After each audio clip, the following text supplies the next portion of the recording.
శివాలయంలో కొబ్బరి చెక్కలు నైవేద్యం పెట్టడం, శివలింగం ఎదురుగుండా నేల మీద కొబ్బరి చెక్కలు పెట్టి దిక్కుమాలిన వాడికి దరిద్రుడికి పెట్టినట్టు పెట్టడం ఎంత దోషం.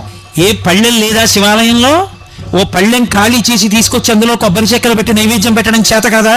ఎందుకంత ధిక్కార ధోరణి? అదే మర్యాద? అదే భగవంతుడి పట్ల ప్రవర్తించవలసినటువంటి తీరు? అదే భక్తికి లక్షణం? ఆయన నెత్తి మీద నీళ్లు చల్లడమే ఇష్టం వచ్చినట్టు ఉద్ధరణితో తీసి అండం. ఏది ధారగా అభిషేకం చేస్తున్నవాడు ఎవరున్నాడు? అయినా ఆయన సంతోషపడిపోతున్నాడు. కాసి నీళ్ళు ఇలా చల్లితే చాలు ఆయన పొంగిపోతాడు. అయ్యో బాబు, ఆయనకి 1,00,000 బిల్వార్చనలు, 1,00,000 బిల్వార్చనలని బిల్వార్చన చేస్తుంటే చూసిన వాడికి ఒళ్ళు జలధరిస్తుంది. ఆ రొట్టంతా తీసుకొస్తారు గుళ్ళల్లో, కనీసం ఓ బట్ట కూడా పరసరు, నేల మీద పారేస్తారు. నేల మీద పడేస్తే పృథివీ శివలింగం ఏమైంది? అయిపోయింది పూజ. అంటే పూజ అయిపోయిందా? ఇప్పుడు అయిపోయిన పూజకి మళ్ళీ అదే పత్రి తీసి వేస్తే ఏమైంది? పునఃపూజ అయింది. పూజ ఎక్కడైంది? పత్రి వేసేటప్పుడు ఒక విధానం ఉంది. చీడ, పేడ, పురుగు, సాలెపురుగు, చీమ అది చిరిగిపోవడం కానీ ముక్క విడిపోవడం కానీ ఉండకూడదు.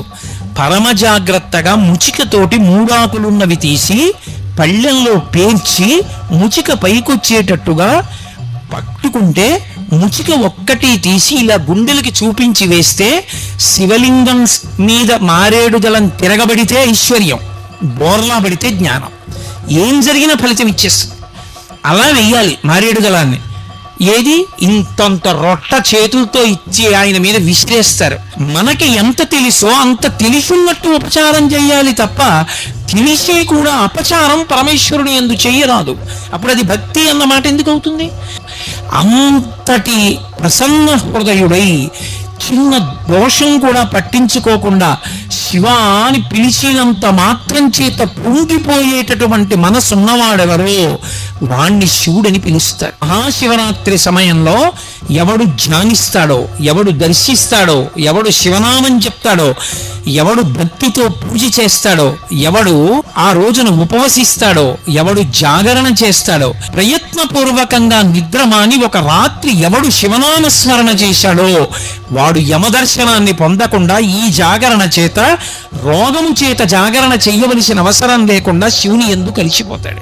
ఆఖరి ఊపిరిలో నీ ఊపిరిని నేను భగవన్నామంగా మార్చి నీ చేత భగవన్నామం చెప్పించి నువ్వు భగవన్నామం చెప్పు వెళ్ళిపోయావన్న పుణ్యంతో నేను నాలో కలుపుకుంటానని అభయం ఇస్తాడు ఆయన. ఏదో ఒక పదార్థం, పాలో, పెరుగో, తేనె, నెయ్యో, పంచదారో, నిబ్బుతో, చందనోదకమో ఏదో ఒకటి పట్టుకుని దేవాలయంలోకి వెళ్ళాలి, శివదర్శనం చెయ్యాలి.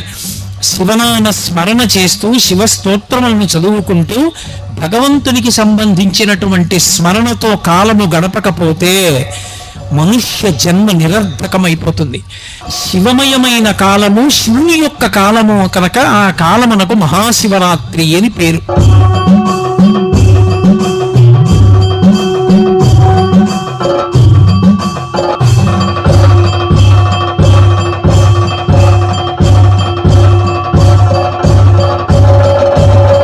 పరమేశ్వర స్వరూపైన సభకి నమస్కారం. శివరాత్రి, మహాశివరాత్రి అని మనకి 2 మాటలు. అలాగే దోషము, ప్రదోషము అని 2 మాటలు. దోషము అన్న మాటకి అర్థం సాధారణంగా తప్పు అన్న భావనలో వాడుతుంటాం. ఆయన దోషం చేశాడండి, ఆయన పట్ల ఈయన దోషం చేశాడండి అంటుంటాం. కానీ సంస్కృత భాషలో దోషము అనేటటువంటి మాటకి కేవలము ఏదో తప్పు చేయుట అన్న అర్థం ఒక్కటే కాదు. దోషము అంటే పాపము, దోషము అంటే చీకటి అని అర్థాలు. దోషము అంటే చీకటి, బాగా చీకటి పడిపోయింది అనుకోండి, దాన్ని దోషకాలము అని పిలుస్తారు. అలా చీకటి పడడానికి ముందు ఆకాశంలో పడమట దిక్కున ఎర్రటి కాంతి వస్తుంది సూర్యాస్తమయానికి. దాని తరువాత కొద్ది కొద్దిగా చీకట్లు అలుముకుంటుంటాయి, కానీ ఇంకా వస్తువులు కనపడుతుంటాయి, కానీ చీకట్లు అలుముకుంటుంటాయి. అలా ఉన్న కాలాన్ని దోషమునకు ముందు ఉన్న కాలము అంటే బాగా చీకటి అలుముకోవడానికి ముందు ఉన్నటువంటి కాలం కాబట్టి ప్రదోషకాలము అని పిలుస్తారు. ఈ ప్రదోషకాలమునకు ప్రత్యేకించి ఒక ప్రతిపత్తి ఉంటుంది. ఆ కాలము శివస్వరూపమై ఉంటుంది. శివస్వరూపమైనటువంటి కాలము అన్న మాటకు అర్థం ఏమిటంటే ఆ ప్రదోష వేళలో పరమశివుడు ఈ భూమండలాన్నంతటినీ చూస్తూ నందివాహనారూఢుడై ఆకాశ మార్గంలో వెడతాడు. ఆయన వెడుతున్నప్పుడు ఆయనతో పాటు ప్రమదగణాలన్నీ కూడా వెడతాయి. ఆయన ఆకాశమునందు సంచరించి కైలాస పర్వతం మీద దిగి అక్కడ ప్రదోష తాండవం చేస్తాడు ఆయన.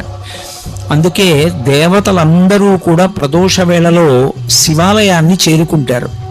అందుకే ప్రదోష వేళలో ఇక ఏ దేవతా దర్శనం చెయ్యవలసిన అవసరం ఉండదు. ప్రదోష వేళలో ఒక్క శివాలయంలోకి వెళ్ళినట్లయితే అందరు దేవతల యొక్క దర్శనము శివాలయంలోనే అవుతుంది. ప్రదోష వేళలో శివాలయం వినా దర్శించడానికి అర్హత కలిగినటువంటి ఆలయం ఒక్క నరసింహస్వామి ఆలయం. విష్ణు స్వరూపంలో నరసింహస్వామి ఆలయాన్ని కూడా ప్రదోష వేళలో దర్శనం చెయ్యొచ్చు. ప్రదోష వేళ కేవలము శివస్వరూపం. ఆ సమయంలో సంధ్యావందనం చేసిన, ఆ సమయంలో భగవన్నామం చెప్పిన, ఆ సమయంలో భగవత్ సంబంధమైనటువంటి కీర్తన చేసిన పరమశివుని యొక్క విశేషమైనటువంటి అనుగ్రహమునకు పాత్రులమవుతాం. అందుకే పూర్వకాలంలో ఈ ప్రదోష వేళ అయ్యేటప్పటికీ ప్రతి ఇంట్లోనూ కూడా సాంబశివ గేయామృతము అని చెప్పి సాంబ సదాశివ సాంబ సదాశివ సాంబ సదాశివ సాంబశివ అంటూ ఆతో మొదలుపెట్టి చిట్ట చివర అలుకాధీశ్వర అంటూ అలు అలు వరకు భగవంతుడి మీద కీర్తనలు చేస్తూ ఒకళ్ళేమో మకుటం, ఒకళ్ళేమో పాదం చెప్తారు. మిగిలిన వాళ్ళందరూ సాంబ సదాశివ సాంబ సదాశివ సాంబ సదాశివ సాంబ శివ అంటారు. సా అంబ శివ అంటే పార్వతీదేవితో కలిసి ఉన్నటువంటి పరమశివుని మేము స్మరిస్తున్నాం.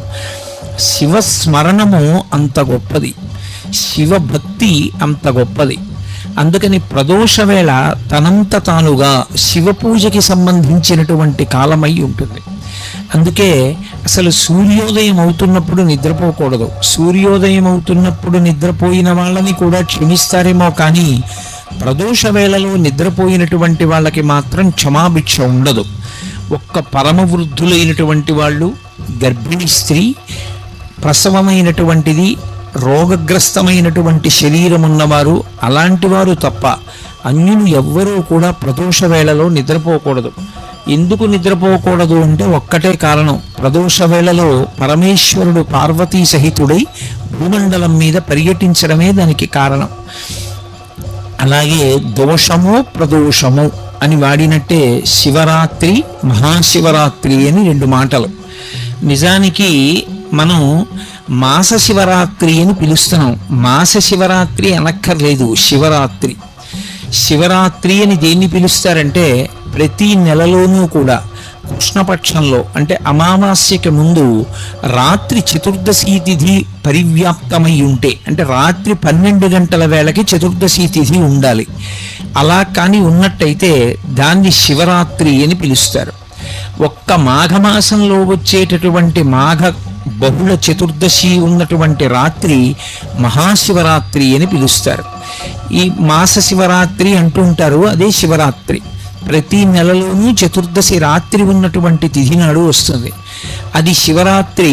మాఘమాసంలో వచ్చేది మహాశివరాత్రి. ఏమిటి శివరాత్రి అన్న మాటకి ఏమిటి అసలు అర్థం అంటే, శివరాత్రి అన్న మాటకి 2 అర్థాలు.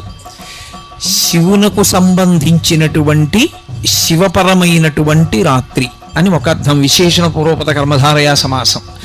శివుని యొక్క రాత్రి షష్ఠీ తత్పురుష సమాసం. శివుని యొక్క రాత్రి శివపరమైన రాత్రి అని. ఈ చతుర్దశి తిథి బహుళపక్షంలో రాత్రి వేళ పరివ్యాప్తమై ఉంటే దానికి ఒక ప్రత్యేకమైనటువంటి లక్షణం ఉంటుంది. అది పరమమంగళప్రదమై భగవంతుని యొక్క అనుగ్రహాన్ని వర్షించేటటువంటి కాలమై ఉంటుంది. ఎందుచేత అంటారేమో, అసలు శివుడు కానిది, శివుడు లేనిది, శివుడు తాత్పర్యముగా మిగలనిది లోకంలో ఏమీ ఉండదు. సమస్తము శివుని చేతనే పరివ్యాప్తమై ఉంటుంది. అన్నీ ఆయనే అయి ఉంటాడు. అన్నీ ఆయనే అయి ఉన్నటువంటి శివుడు ఏదైనా ఇవ్వగలడు. ఆయన ఏదైనా ఇవ్వగలడు. ఏదైనా ఇవ్వడానికి నేను ఇది చేస్తేనే ఇస్తాననేటటువంటి నియమము పెట్టేవాడు కాడు. అందుకే శివ సంబంధంలో 3 మాటలు వాడతారు. ఒకటి ఆయన శివుడు. 2 సజ్జోజాత ముఖము ఉన్నవాడు. 3 అసుతోషుడు. ఈ 3 మాటలు అర్థమైతే అసలు మహాశివరాత్రి అనేటటువంటి తిథికి ఉన్నటువంటి విశేషం ఏమిటో అర్థమవుతుంది. ఆయన శివుడు. శివుడు అంటే మంగళప్రదుడు, శుభప్రదుడు, కళ్యాణకారకుడు, శోభనకారకుడు, మంగళకారకుడు అని గుర్తు. ఆయన ఎప్పుడూ భక్తులైనటువంటి వారికి మంచి చెయ్యడం వినా, ఉపకారం చెయ్యడం వినా, అపకారం చెయ్యడం అనేటటువంటిది తెలియని స్వరూపం ఏముంటుందో అటువంటి భగవత్ స్వరూపానికి శివ అని పిలుస్తారు. అందుకే అసలు శివుడు ఎన్నడూ ఇబ్బంది పెట్టడం అనేటటువంటి మాట లోకంలో ఉండదు. అందుకే మంత్రపుష్పం చెప్పినప్పుడు చెప్తూ ఉంటారు, ఈశాన సర్వ విద్యానాం ఈశ్వర సర్వభూతానాం బ్రహ్మాధిపతి బ్రహ్మణోధిపతి బ్రహ్మా శివోమే అస్తు సదాశివోం అంటారు. సదాశివోం, సదా బ్రహ్మ, సదా విష్ణు. ఆ మాటలు లేవు వేదంలో. సదాశివ అదొక్కటే ఉంది. సదాశివుడు అని పేరు పెట్టుకుంటూ ఉంటారు. ఆయన పేరు సదాశివరావు గారండి అంటుంటారు. సదాశివ అంటే సదా అంటే ఎల్లప్పుడూ ఆయన శివుడు. శివుడు అంటే మంగళప్రదుడు. ఎల్లప్పుడూ అంటే ఆయన అసలు కోపం పెట్టుకోవడం అనేటటువంటి మాట కానీ, బాధ పెట్టడం అన్న మాట కానీ తెలియని వాడెవరైనా ఉంటే లోకంలో అది శివుడు ఒక్కడే. ఆయనకి అసలు బాధ పెట్టడం అనేటటువంటి మాట ఆయన యొక్క చరిత్రలో, ఆయన యొక్క జీవితంలో, ఆయన యొక్క అనుగ్రహ ప్రధాన విశేషమునందు ఎక్కడా కనపడదు. ఎంత దోషభూయిష్టమైనటువంటి జీవితమున్నవాడైనా సరే ఒక్కసారి వెళ్ళి శివ అని పిలిచినంత మాత్రం చేత ఆయన వెంటనే అనుగ్రహిస్తాడు. అలా అనుగ్రహించగలిగినటువంటి ఉదారమైన హృదయం ఉన్నవాడు లోకమునకు తండ్రి కనుక జగత పితరౌ వందే పార్వతీ పరమేశ్వరౌ అంటాడు కాళిదాస మహాకవి. పార్వతీ పరమేశ్వరులు ఈ లోకమునకు తల్లిదండ్రులు. తండ్రి అయిన కారణం చేత ఆయన యొక్క హృదయము ఎల్లవేళలా కూడా కారుణ్యముతో నిండిపోయి ఉంటుంది, దయతో. ఆ దయతో ఉన్న కారణం చేత ఆయన నువ్వు ఈ తప్పు చేశావని చూడడం, వచ్చి క్షమించమని అడిగి భక్తితో నిలబడినంత మాత్రం చేత అనుగ్రహించగలిగినటువంటి పితృహృదయము కలిగినటువంటి వాడు. అలా అనుగ్రహించగలిగినటువంటి స్వరూపమై ఆయన శివుడై ఉంటాడు. శివ అన్న శబ్దానికి అర్థం ఏమిటంటే మంగళప్రదత్వము చేత శివం సుందరం సత్యం. సత్యం శివం సుందరం అని మనం మాట మాట్లాడుతుంటాం ఎప్పుడు. సత్యం అంటే సత్ తీయం సత్యం అంటే ఒకనాడు ఉండి ఒకనాడు లేకుండా పోయేవాడు కాడు. ఆయన ఎప్పుడూ ఉంటాడు. ఈ లోకాల మొత్తం మీద అసలు 5వతనం తరగడం అనేటటువంటి మాట లేనిది, అసలు కామానికి లొంగనటువంటి భర్తని పొంది ఉన్నది ఒక్క పార్వతీదేవి మాత్రమే. లోకంలో ఏ స్త్రీకైనా ఎప్పుడైనా 5వతనానికి ఇబ్బంది రావచ్చు, లేదా ఆమె వెళ్ళిపోయిన తరువాత అయినా భర్త వెళ్ళిపోతాడు కొంతకాలానికి. కానీ ఆమె భర్త వెళ్ళిపోవడం అనేటటువంటి మాట లోకంలో ఎన్నటికీ ఉండనిది. నిత్య సుమంగళి మహాతల్లి సర్వమంగళాదేవతా స్వరూపమైనది ఎవరంటే పార్వతీదేవి ఒక్కతే. ఆమె యొక్క పసుపు కుంకాలు అక్షయం. అందుకే ఎప్పుడైనా పసుపు కుంకాలు ప్రదానం చేస్తే ఆవిడ పేరు మీదే ప్రదానం చేస్తారు. కైలాస గౌరి నోము అంటారు. ఆవిడ పేరు మీద కానీ ఆ పసుపు కుంకాలు ఇస్తే ఆవిడ పరమపరవశాన్ని పొంది ఏ స్త్రీ యొక్క పసుపు కుంకాలకి లోటు రాకుండా ఆమె కాపాడుతుంది. ఆమె ప్రతి సువాసిని యొక్క మంగళసూత్రములో ప్రవేశించి సర్వమంగళాదేవతయై సౌభాగ్యదేవతయై సువాసినీత్వమును కల్పించగలిగినదై అనుగ్రహిస్తుంది. అలా అనుగ్రహించిన తల్లికి భర్తకి ఏ పోలికో ఆవిడదే పోలిక. ఆయనని పూజ చేయడం ఎంత తేలికో, ఆయన అనుగ్రహాన్ని పొందడం ఎంత తేలికో, ఆవిడ అనుగ్రహాన్ని పొందడం కూడా అంతే తేలిక. ఒక సువాసిని, ఒక పెళ్ళైనటువంటి స్త్రీ అమ్మవారి అనుగ్రహం పొందడానికి ఏం చెయ్యాలి అని అడిగారు అనుకోండి, ఆమె ప్రత్యేకంగా ఇది చేస్తేనే అమ్మవారి అనుగ్రహం కలుగుతుంది అని ఏం లేదు. అసలు లోకంలో మంచం మీద కూర్చుని ఏదీ చేయకూడదు. 2 నిద్ర లేచి స్నానం చెయ్యకుండా ఏదీ చెయ్యకూడదు. 3 భార్యాభర్తల యొక్క సమాగమము జరిగిన తరువాత పగటివేళ అంటే తెల్లవారగానే స్నానం చేస్తే తప్ప ఏదీ చేయకూడదు. అటువంటిది ఆడది పెళ్ళైనటువంటి స్త్రీ రాత్రి మంచం మీద నిద్రపోయి తెల్లవారి నిద్ర లేవగానే ఒకవేళ ముందు రోజు భర్త సుఖమును అనుభవించి ఉన్నప్పటికీ కూడా మెడలో ఉన్న మంగళసూత్రాన్ని తీసి కళ్ళకద్దుకుని అమ్మవారిని స్మరించి నమస్కరించినంత మాత్రం చేత ఆమె అనుగ్రహించేస్తుంది. అందుకే లోకంలో నిద్ర లేవగానే మంగళసూత్రాలు కళ్ళకద్దుకోకుండా నిద్ర లేచేటటువంటి అలవాటు ఉన్నటువంటి సువాసిని మనకి కనపడదు. ఎప్పటికీ మంగళసూత్రం అలా మెడలోనే ఉండాలి అంటే ఆ తల్లి యొక్క అనుగ్రహం పొందడానికి ఆ మంగళసూత్రం కళ్ళకద్దుకుంటే చాలు, ఆవిడ అనుగ్రహిస్తుంది. అంతటి కారుణ్యమూర్తి ఆ యమ. అమ్మలగన్నయమ్మ ముగురమ్మల మూలపుటమ్మ చాలా పెద్దమ్మ, సురారులమ్మ కడు పారడి అమ్మ తన్ని లోనమ్మిన వెల్పుటమ్మల మనంబున ఉండెడు అమ్మ దుర్గమాయమ్మ. కృపాబ్ధినిచ్యుత మహత్వ కవిత్వ పటుత్వ సంపదలంటారు పోతన గారు. ఆవిడ ముగురమ్మల మూలపుటమ్మ, ముగురమ్మలకి మూలపుటమ్మ చాలా పెద్దమ్మ. ఎప్పటి తల్లు ఆ తల్లి ఆ తండ్రి వాళ్ళిద్దరూ ఇప్పుడు పుట్టిన వాళ్ళు అని చెప్పడం కుదరదు. వాళ్ళిద్దరికీ పుట్టిన తేదీ లేదు. ఈ సమస్త బ్రహ్మాండములు ఎప్పుడున్నాయో అంతకన్నా ముందే వాళ్ళు ఉన్నారు. అందుకే లలితా సహస్రనామ స్తోత్రంలో అమ్మవారికి పూర్వజ అని ఒక పేరు. జా అంటే పుట్టినది, పూర్వజ అంటే దీనికన్నా ముందు పుట్టినది. నేను ఈ పూలదండ చూపించి ఆవిడ ఎప్పుడుంది అంటే పూర్వజ, ఈ పూలు పుట్టకముందు ఉంది. ఈ పూలు పుట్టిన చెట్టు దాన్ని పుట్టకముందు ఉంది. ఆ చెట్టు పుట్టిన భూమి ఆ భూమి పుట్టకముందు ఉంది. అసలు మీరేది చెప్పండి, దానికన్నా ముందావిడుంది. పూర్వజ అని వదిలేశాడు వ్యాసుడు. అందుకే నువ్వు ఏది చెప్పు దానికన్నా ముందావిడుంది. అయితే ఇక్కడ ఒక చమత్కారం ఉంటుంది. మరి అంత ముందు పుట్టిన తల్లి జుట్టు తెల్లపడదా? ఎప్పుడైనా అమ్మవారిని ధ్యానం చేస్తే తెల్లటి జుట్టున్నటువంటి తల్లిని ధ్యానం చెయ్యొచ్చా అంటే ఎప్పుడు చెయ్యకూడదు. అలా పరమదోషం. నమశివాభ్యాం నవయౌవనాభ్యాం పరస్పరాశ్లిష్టవపుట్టరాభ్యాం నగేంద్రకన్యా వృషకేతనాభ్యాం నమో నమః శంకర పార్వతీభ్యాం అన్నారు శంకర భగవత్పాదులు. నమశివాభ్యాం వాళ్ళిద్దరూ ఎటువంటి వాళ్ళు అంటే నవయౌవనాభ్యాం, వాళ్ళు ఎప్పుడూ యవ్వనంలో ఉంటారు. యవ్వనంలో ఉంటారు అన్న మాటకు అర్థం ఏమిటి? యవ్వనంలోకి ప్రవేశించిన వ్యక్తి యొక్క జుట్టు నల్లగా ఉంటుంది, బాగా శక్తితో ఉంటాడు. ఆయనకి ఏమీ శక్తి క్షీణించడం, కళ్ళజోడు పెట్టుకోవలసిన అవసరం, జుట్టు తెల్లబడిపోవడం అలాంటివి ఏమి ఉండవు. బాగా బలంగా ఉన్నటువంటి కాలాన్ని యవ్వనం అంటారు. కానీ అందరూ యవ్వనంలోకి ప్రవేశిస్తారు. అందరికీ యవ్వనంలో ఉండాలని కోరుకుంటుంది కూడా. ఎందుకు అంటే ఒంట్లో బలం ఉంటుంది, తన పనులు తాను చేసుకోవచ్చు, 10 మందికి ఉపయోగపడవచ్చు. వృద్ధాప్యం వచ్చేసింది అనుకోండి, తానే వేరొకరి మీద ఆధారపడాలి, తానెవరికి ఏం చేసి పెట్టగలడు. అందుకని ఎవరైనా యవ్వనంలో ఉండాలని కోరుకుంటారు.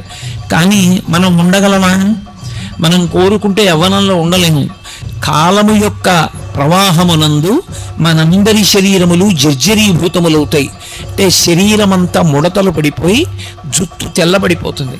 జుట్టు తెల్లబడిపోయింది అంటే అప్పుడు దాన్ని ఇంకా శరీరము అని పిలవకూడదు, దేహము అని పిలుస్తారు. ఆయన దేహం అండి అనాలి, అంతేకాని ఆయన శరీరం అండి అనకూడదు. శరీరము అని ఎప్పుడు పిలుస్తారంటే దానికి పెరిగే అలవాటు ఉంటే, బలాన్ని పుంజుకునే అలవాటు ఉంటే శరీరం అంటారు. ఇక అది బలాన్ని పుంజుకోవడం మానేసి రోజు రోజుకి కొత్త కొత్త బలహీనతల్ని పొందుతూ అనేకమైన రోగములు పొందుతూ శరీరం మీద ఉన్నటువంటి చర్మం ముడతలు పడిపోతూ ఒక్కొక్క అవయవానికి ఉన్నటువంటి పటుత్వం తగ్గిపోతుంటే అటువంటి శరీరాన్ని దేహము అని పిలుస్తారు. దేహము అంటే దహ్యమానము అని. అది ఇక కాలిపోవడానికి సిద్ధపడిపోతుంది. ఎక్కడి నుంచి వచ్చిందో అక్కడికి వెళ్ళిపోవడానికి అది ప్రయాణానికి ఏర్పాట్లు చేసుకుంటోంది. అంటే ఎంతకాలం ఉన్నదో అంతకాలము ఇక ఉండదు. ఒక 50 ఏళ్ళు వచ్చేసాయి అనుకోండి, అప్పుడు ఇక అది దేహము. ఎందుకనంటే 50 ఏళ్ళు వచ్చాయి, ఇంకొక 50 ఏళ్ళు ఉంటాడని నమ్మకం ఏమి ఉండదు. ఉన్నా చాలా గొప్ప విషయం అది. కానీ ఇక ఆ పడమట సంధ్య అంటే ఒరిగిపోతున్నాడు, ఇక దహ్యమానం అయిపోతుంది, ఆ శరీరం కాలిపోవడానికి సిద్ధపడిపోతోంది. ఇలా ఎందుకు అయిపోతుంది అంటే మాకురు ధన జన యవ్వన గర్వం హరతి నిమేషకాల సర్వం మాయామయమిదమఖిలం హిత్వా బ్రహ్మపదం త్వం ప్రవిశ విదిత్వ అంటారు శంకర భగవత్పాదులు. కాలము బహు బలవత్తరమైనటువంటి స్వరూపము. ఈ చెయ్యి గుండెల మీద వేసుకుని నేనింత వాణ్ణి నేనంత వాణ్ణి అంటాడు. నేను ఇంత వాణ్ణి అని చెప్పినవాడు కాలమునందే ఎందుకు పలికిమాలినవాడు అయిపోతాడు. నేనింత అధికారిని అంటాడు. కాలమునందు 60 ఏళ్ళు వచ్చాయి, పోయింది పదవి, పలికేవాడు ఉండడు. నేనింత అందగాణ్ణి అంటాడు, అందము శిథిలమైపోతుంది. నేనింత పండితుడిని అంటాడు, జ్ఞాపక శక్తి క్షీణించిపోతుంది. నేనింత బలవంతుడిని అంటాడు, కాళ్ళు చేతులు వణుకుతాయి, కళ్ళు సరిగ్గా కనపడవు, బలం క్షీణించిపోతుంది. నేనింత ఐశ్వర్యవంతుడిని అంటాడు, ఐశ్వర్యం కాలంలో ఒక్క రోజులో తరిగిపోయిన వాళ్ళు ఉన్నారు. కాబట్టి ఇన్నిటినీ తినేయగలిగినది ఏది అంటే కాలం ఒక్కటే. కాలము ఇన్నిటినీ ఏకకాలమునందు తినేస్తూ ఉంటుంది, మనకి తెలియదు అలా తినేస్తోందని. ప్రత్యాయాంతి గతాః పునర్న దివసాః కాలో జగద్భక్షక అంటారు శంకరాచార్యుల వారు. సూర్యోదయ సూర్యాస్తమయాలు అవుతున్నాయి అంటే పరమేశ్వరుడు ఆ సూర్యోదయ సూర్యాస్తమయాలన్న రూపంలో తినేస్తున్నాడు, ఈ జగత్తునంతటినీ కూడా భక్షిస్తూ ఉంటాడు. శరీరముల యొక్క ఆయుర్దాయము క్షీణించిపోతోంది. ఇవాళ పొద్దున్న, ఇవాళ సాయంకాలం, నా జీవితంలో 12 గంటల కాలం అయిపోయిందా లేదా? అయిపోయింది. అయిపోయిన కాలం ఇక తిరిగి రాదు. కాబట్టి అన్నిటినీ ఏది తింటుంది అంటే కాలం తినేస్తుంది. కాబట్టి మనందరి యొక్క శరీరములు బలహీనపడతాయి, మనందరి జుట్టు తెల్లబడుతుంది. అందుకే మనం యవ్వనంలో ఉండేవాళ్ళం కాము. యవ్వనంలో ఉన్నప్పుడు సార్థక్యం పొంది కష్టపడి శాస్త్రం చదువుకున్నవాడు, భగవద్భక్తిని అలవాటు చేసుకున్నవాడు ఆ సమయంలో చదువుకున్నదేదో అదే స్ఫురణలో ఉంటుంది. ఆ తర్వాత చదువుకున్నది సరిగ్గా జ్ఞాపకంలో ఉండదు, చెదిరిపోతూ ఉంటుంది. కానీ పరమేశ్వరుడికి అలా యవ్వనం పోవడం ఉండదు, ఎప్పుడూ యవ్వనంలో ఉంటాడు. అంటే ఆ మాటకు అర్థం ఏమిటి? ఆయన ఏదో పిటపిటలాడుతూ ఉంటాడు అని కాదు దాని అర్థం. ఆయన కాలమునకు లొంగేవాడు కాడు. ఆయన కూడా కాలమునకు లొంగిపోయి, కాలములో ఆయన కూడా వృద్ధుడైపోయి, ఆయనకి బలం తగ్గిపోయి అలా ఉండదు. ఆయన కాలమును శాసిస్తాడు. మనందరం కాలమునకు వశపడిపోతే కాలమునకు వశపడని ప్రాణి అన్నది ఒక్కటి కూడా ఈ ప్రపంచమునందు ఉండదు. సమస్త ప్రాణులు ఎంత గొప్పవాళ్ళమని చెప్పిన వాళ్ళైనా సరే చిట్ట చివరికి దేనికి వశపడిపోతారు అంటే ఆఖరణ కాలమునకు వశపడిపోతారు. ఆ కాలమునకు వశపడిపోయి అంత దీనమైనటువంటి స్థితిలో శరీరాన్ని విడిచిపెట్టేస్తారు. అంతకుముందు అబ్బా అనిపించుకున్న వాళ్ళు ఒకసారి కాలమునకు వశపడితే అబ్బబ్బా అనిపించుకుంటారు. ఒకప్పుడు మహానటి అని పిలిపించుకుంది సావిత్రి. మహాతల్లి ఎన్ని అద్భుతమైనటువంటి పాత్రలు పోషించిందో. అటువంటి ఆవిడ ఒకప్పుడు 505 రోజుల పాటు కోమాలో ఉండిపోయింది. ఆవిడ శరీరం వెళ్ళిపోయేటప్పటికి, ఆవిడ ప్రాణం విడిచిపెట్టేటప్పటికే పుర్రే ఎముకలు తప్ప ఏమీ లేవు. ఆవిడనెవరో గుర్తుపట్టలేరు. కాలము తినేసింది శరీరాన్ని. అన్ని ప్రాణులు నేను ఎంత గొప్పవాణ్ణని గుండెలు బాదుకున్నవాడైనా చిట్ట చివరికి గెలవలేనిదేది అంటే కాలమును గెలవలేడు. కాలము భయకారకము. బాగా జ్ఞాపకం పెట్టుకోండి నేను చెప్పే విషయం. కాలము భయమునకు హేతువై ఉంటుంది. ఎందుచేత అంటే రోజులు వెళ్ళిపోతున్నాయన్న దగ్గర నుంచి కూడా భయం దేనికి అంటే, ఒకటి ఉన్నది పోతుందేమోనన్న భయం లోకానికి, 2 నేను అనుకున్నది రాదేమోనని భయం, 3 తానుండనేమోనని భయం. 3 భయముల చేత ఎప్పుడూ వశుడై ఉంటాడు. ఈ 3 భయములు ఎందుకు ఏర్పడతాయి అంటే మన శరీరమునందు 3 లక్షణములు ఉంటాయి. కార్మిక మలము, మాయిక మలము, ఆనవ మలము అని 3 మలములు ఉంటాయి. ఈ శరీరం అంతా మల సంఘాతము అంటుంది వేదాంతం. మలము అంటే మనం తెల్లవారుజామున పొద్దున్నే విసర్జించేటటువంటి మలం ఎటువంటిదో ఈ శరీరం అంతా కూడా మలముతో కూడి ఉంటుంది. దీన్ని 3 రకములైన మలముల చేత తయారు చేయబడుతుంది ఈ శరీరం. ఆనవమలము అంటారు. ఆనవమలము అంటే పంచభూతములలో ఉండేటటువంటి అణువులు తీసి ఈశ్వరుడు దీన్ని తయారు చేస్తాడు. ఇందులో కొంత పృథివిని పెడతాడు. పృథివీ అంటే మట్టి. ఎంత స్నానం చెయ్యండి, కొద్దిగా నీటి చుక్క వేసి ఇలా అంటే అందులోంచి మట్టి వస్తుంది. ఈ శరీరంలో మట్టి ఉంటుంది. ఎముకలన్నీ సున్నం. సున్నం అంటే మట్టే. ఎముకలు సున్నంతో తయారు చేయబడతాయి. అందుకే ఎముకలకి బలహీనత వస్తే కాల్షియం టాబ్లెట్లు ఇస్తారు. కాల్షియం అంటే సున్నం. కాబట్టి ఇది మట్టి ఉంటుంది ఇందులో. ఆనవమలము, పృథ్వీలో ఉన్న మట్టి ఇందులో కలుస్తుంది. అలాగే జలము, బయట ఉన్నటువంటి నీరు ఇందులో కూడా కొంత ఉండాలి. ఇందులో నీరు పూర్తిగా అయిపోయింది అనుకోండి, పడిపోతుంది శరీరం. డీహైడ్రేషన్ వచ్చిందంటారు. లోపల నీరు నిలబడకపోతే శరీరం పడిపోతుంది. వాయువు, బయట గాలి ఎలా ఉంటుందో అలా ఇది కూడా గాలి పుచ్చుకోవాలి, గాలి వదిలిపెట్టాలి. గాలి పుచ్చుకోకపోయినా, గాలి వదిలిపెట్టకపోయినా వెళ్ళిపోయాడంటారు. అలాగే అగ్ని, బయట వేడిగా ఉంటుంది, ఇందులో కూడా ఎప్పుడు ఒకే వేడి ఉండాలి. అంతకన్నా తక్కువ వస్తే చెమటలు పట్టేస్తుంది, అంతకన్నా ఎక్కువైపోతే జ్వరం వస్తుంది. ఒకే వేడి ఉండాలి, ఇందులో అగ్ని ఉండాలి. పృథివీ, ఆపస్, తేజో, వాయు, ఆకాశము. ఆకాశము అంటే ఇందులో ఎక్కడెక్కడ ఎంతంత ఖాళీ ఉండాలో అంతంత ఖాళీలు ఉండాలి. తేలిగ్గా అర్థం అవ్వాలంటే పరమేశ్వరుడి యొక్క నిర్మాణము అంత అద్భుతంగా ఉంటుంది శరీరంలో. ఈ ముక్కుకుండేటటువంటి 2 కన్నాలు మూసుకున్నాయనుకోండి పడిశం పట్టి, ఎంత వ్యధపడతాడు ప్రాణి గాలి పీల్చుకోవడానికి, నోటితో పీల్చుకోవడానికి. అలాగే నోటికి కంఠంలో ఉండేటటువంటి కన్నం మూసుకుందనుకోండి ఏ కారణానికైనా, ఇక అన్నం తినలేడు. ముక్కులోంచి గొట్టాలు పెట్టి ద్రవ పదార్థం కడుపులోకి పంపించాలి. ఎక్కడెక్కడ ఎంత ఖాళీ ఉండాలో అంత ఖాళీ ఉండాలి. రక్తనాళాలలో రక్తం ప్రసరించడానికి ఎప్పుడూ ఖాళీ ఉండాలి. అది కొవ్వుతో మూసుకుందనుకోండి పక్షవాతం వస్తుంది. ఎంత ఖాళీ ఉండాలో అంత ఖాళీ లోపల ఉంచాలి. అందుకని ఆకాశము. ఇప్పుడు ఒక శరీరము తయారైంది అంటే అది కుక్క, పందె, నల్లె, పిల్ల, మనిష, ఎలుక వదిలిపెట్టండి, అందులో ఈ 5 భూతముల యొక్క అణువులు ఉంటాయి. ప్రతి భూతమునందు ఈ 5 ఉంటాయి. పృథివీ, ఆపస్, తేజో, వాయు, ఆకాశములు. పరమేశ్వరుని యొక్క శరీరము ఈ 5 మలముల చేత, అంటే బయట ఉండేటటువంటి భూతములకు ఉండేటటువంటి మలం దీనికి అంటదు. మలం అని ఎందుకంటారంటే ఇవన్నీ కూడా అపవిత్రమవుతుంటాయి. భూమి ఉందనుకోండి, ఇప్పుడు మీరు ఇక్కడ ఒక హోమం చేద్దాం అనుకున్నారనుకోండి, చెయ్యకూడదు. ఎందుచేత అంటే మనందరం తొక్కేశాం. ఏవో జంతువులు వచ్చి మలమూత్ర విసర్జన చేస్తాయి, ఎన్నో ప్రాణులు అందులో పడిపోయి మరణించి ఉంటాయి. ఇప్పుడు నేను మాట్లాడుతుంటే ఆ ధ్వనికి కొన్ని ప్రాణులు పడిపోతాయి. చేయకూడదు. ఆవు పేడ తీసుకొచ్చి శుద్ధి చేస్తేనే చెయ్యాలి. ప్రతి భూతమునకు కూడా అపరిశుభ్రమవుతుంది. నీళ్లు ఉన్నాయనుకోండి, ఆ నీళ్లు కొంతకాలం అలా నిలవుండిపోయి దుర్గంధ భూయిష్టమై పురుగులు పెట్టేసాయి అనుకోండి, ఆ నీరు తాగం, పోసుకోం, దేనికి వాడం. అలాగే ప్రతి భూతమునకు కూడా అది అయోగ్యమవుతుంది, కలుషితమవుతుంది.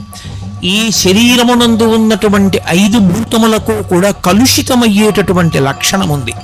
మలము నుండి మలమే వస్తుంది, మలము నుండి కొత్త విషయం రాదు. అందుకే కాసేపు మాట్లాడకుండా కూర్చున్నాను అనుకోండి, ఒక్క 2 గంటలు నోరు దుర్వాసన వస్తుంది, పాచి పడుతుంది లోపల. ఒక్కరోజు పడుకుని నిద్రలేచాను అనుకోండి, చెవిలో గులిమి పడుతుంది, ముక్కులో చీమిడి పడుతుంది, శరీరం అంతా చెమట పడుతుంది. అంటే మలమును విడిచిపెడుతూ ఉంటుంది. కానీ పరమేశ్వరుని యొక్క శరీరము అలా తయారు చేయబడదు. దానికి ఆనవ మలం ఉండదు. అంటే భగవంతుని యొక్క శరీరమును తయారు చేసినప్పుడు, తయారు చేయడానికి ఒకడు తయారు చేసిన వాడు ఉంటాడా? ఆయన స్వయంభూ. అటువంటి పరమశివుని యొక్క శరీరము ఈ 5 మలముల చేత తయారు కాదు.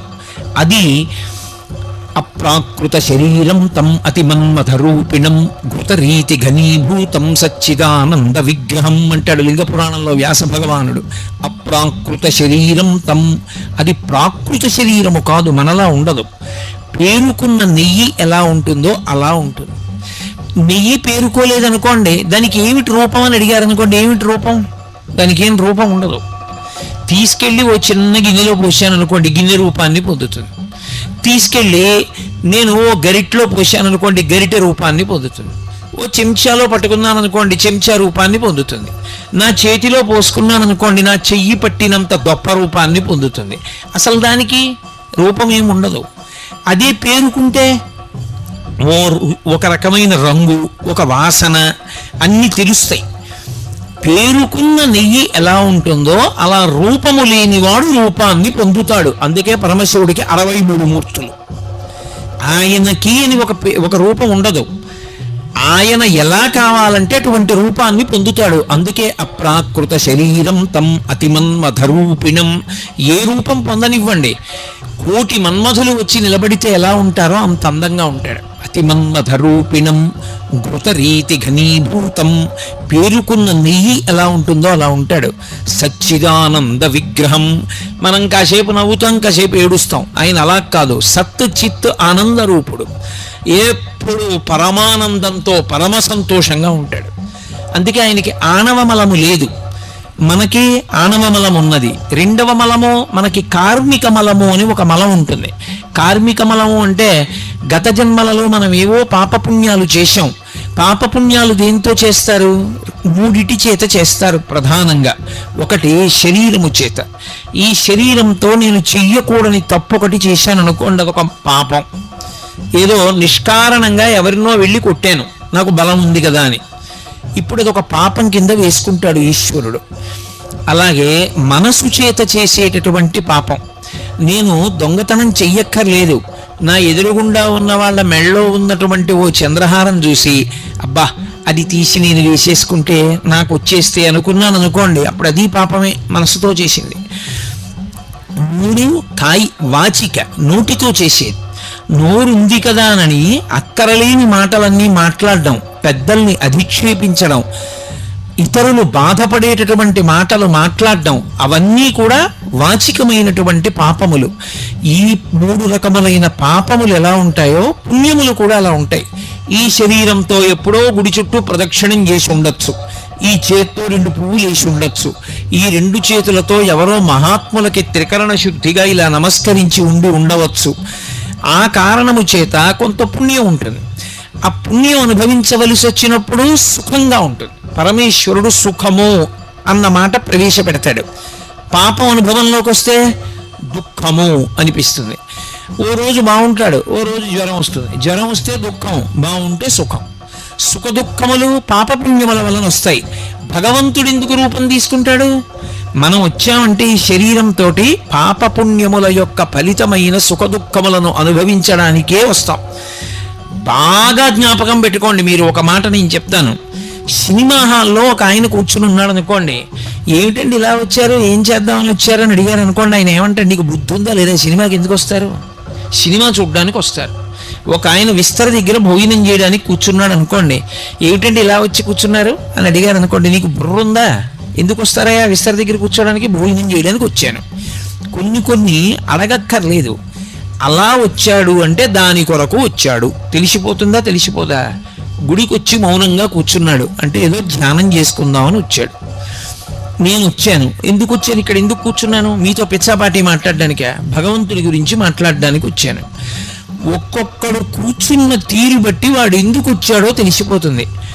మనుష్యుడు మానవ శరీరంతో మనం వచ్చాం అనుకోండి, దానికి 3 లక్షణాలు ఉన్నాయి అని గుర్తు. మనువు యొక్క సంతతిగా మనం వచ్చాం. మనందరికీ మొదటివాడెవరంటే మనువు. మనువు యొక్క సంతతి కాబట్టి మనకి మానవ అని పేరు.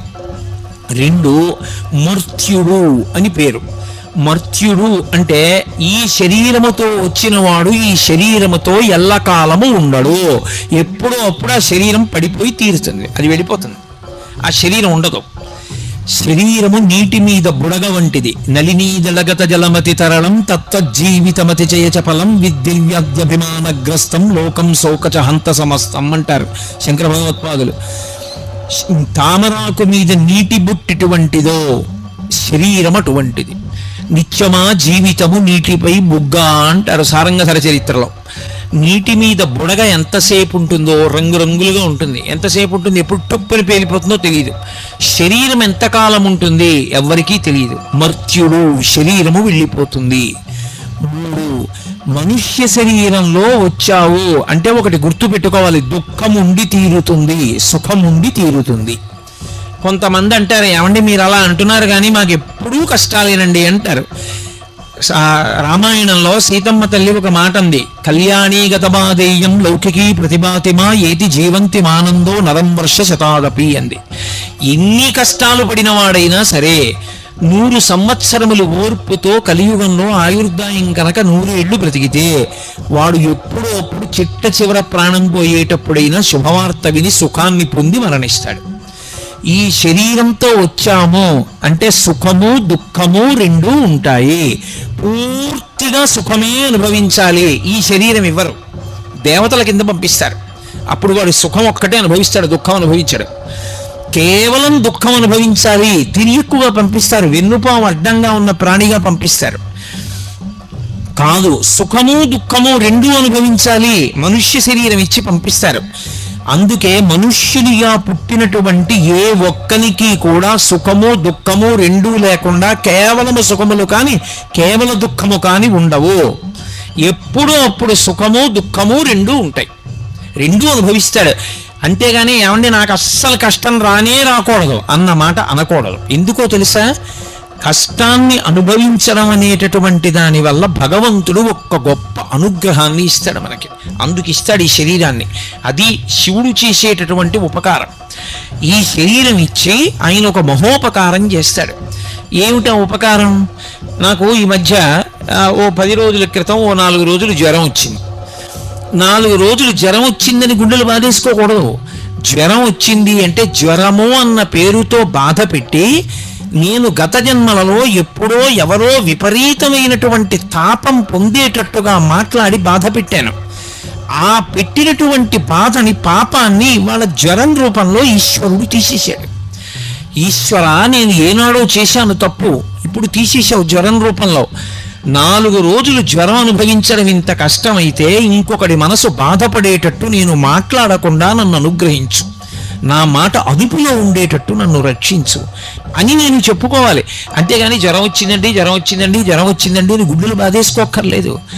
అదే అంటుంది భారతంలో కుంతీదేవి, కష్టం రాకుండా ఎవడూ ఉండడు, వచ్చిన కష్టాన్ని పరమేశ్వరుడు యొక్క ప్రసాదమన్న బుద్ధితో అనుభవించడం నేర్చుకోగలగాలి.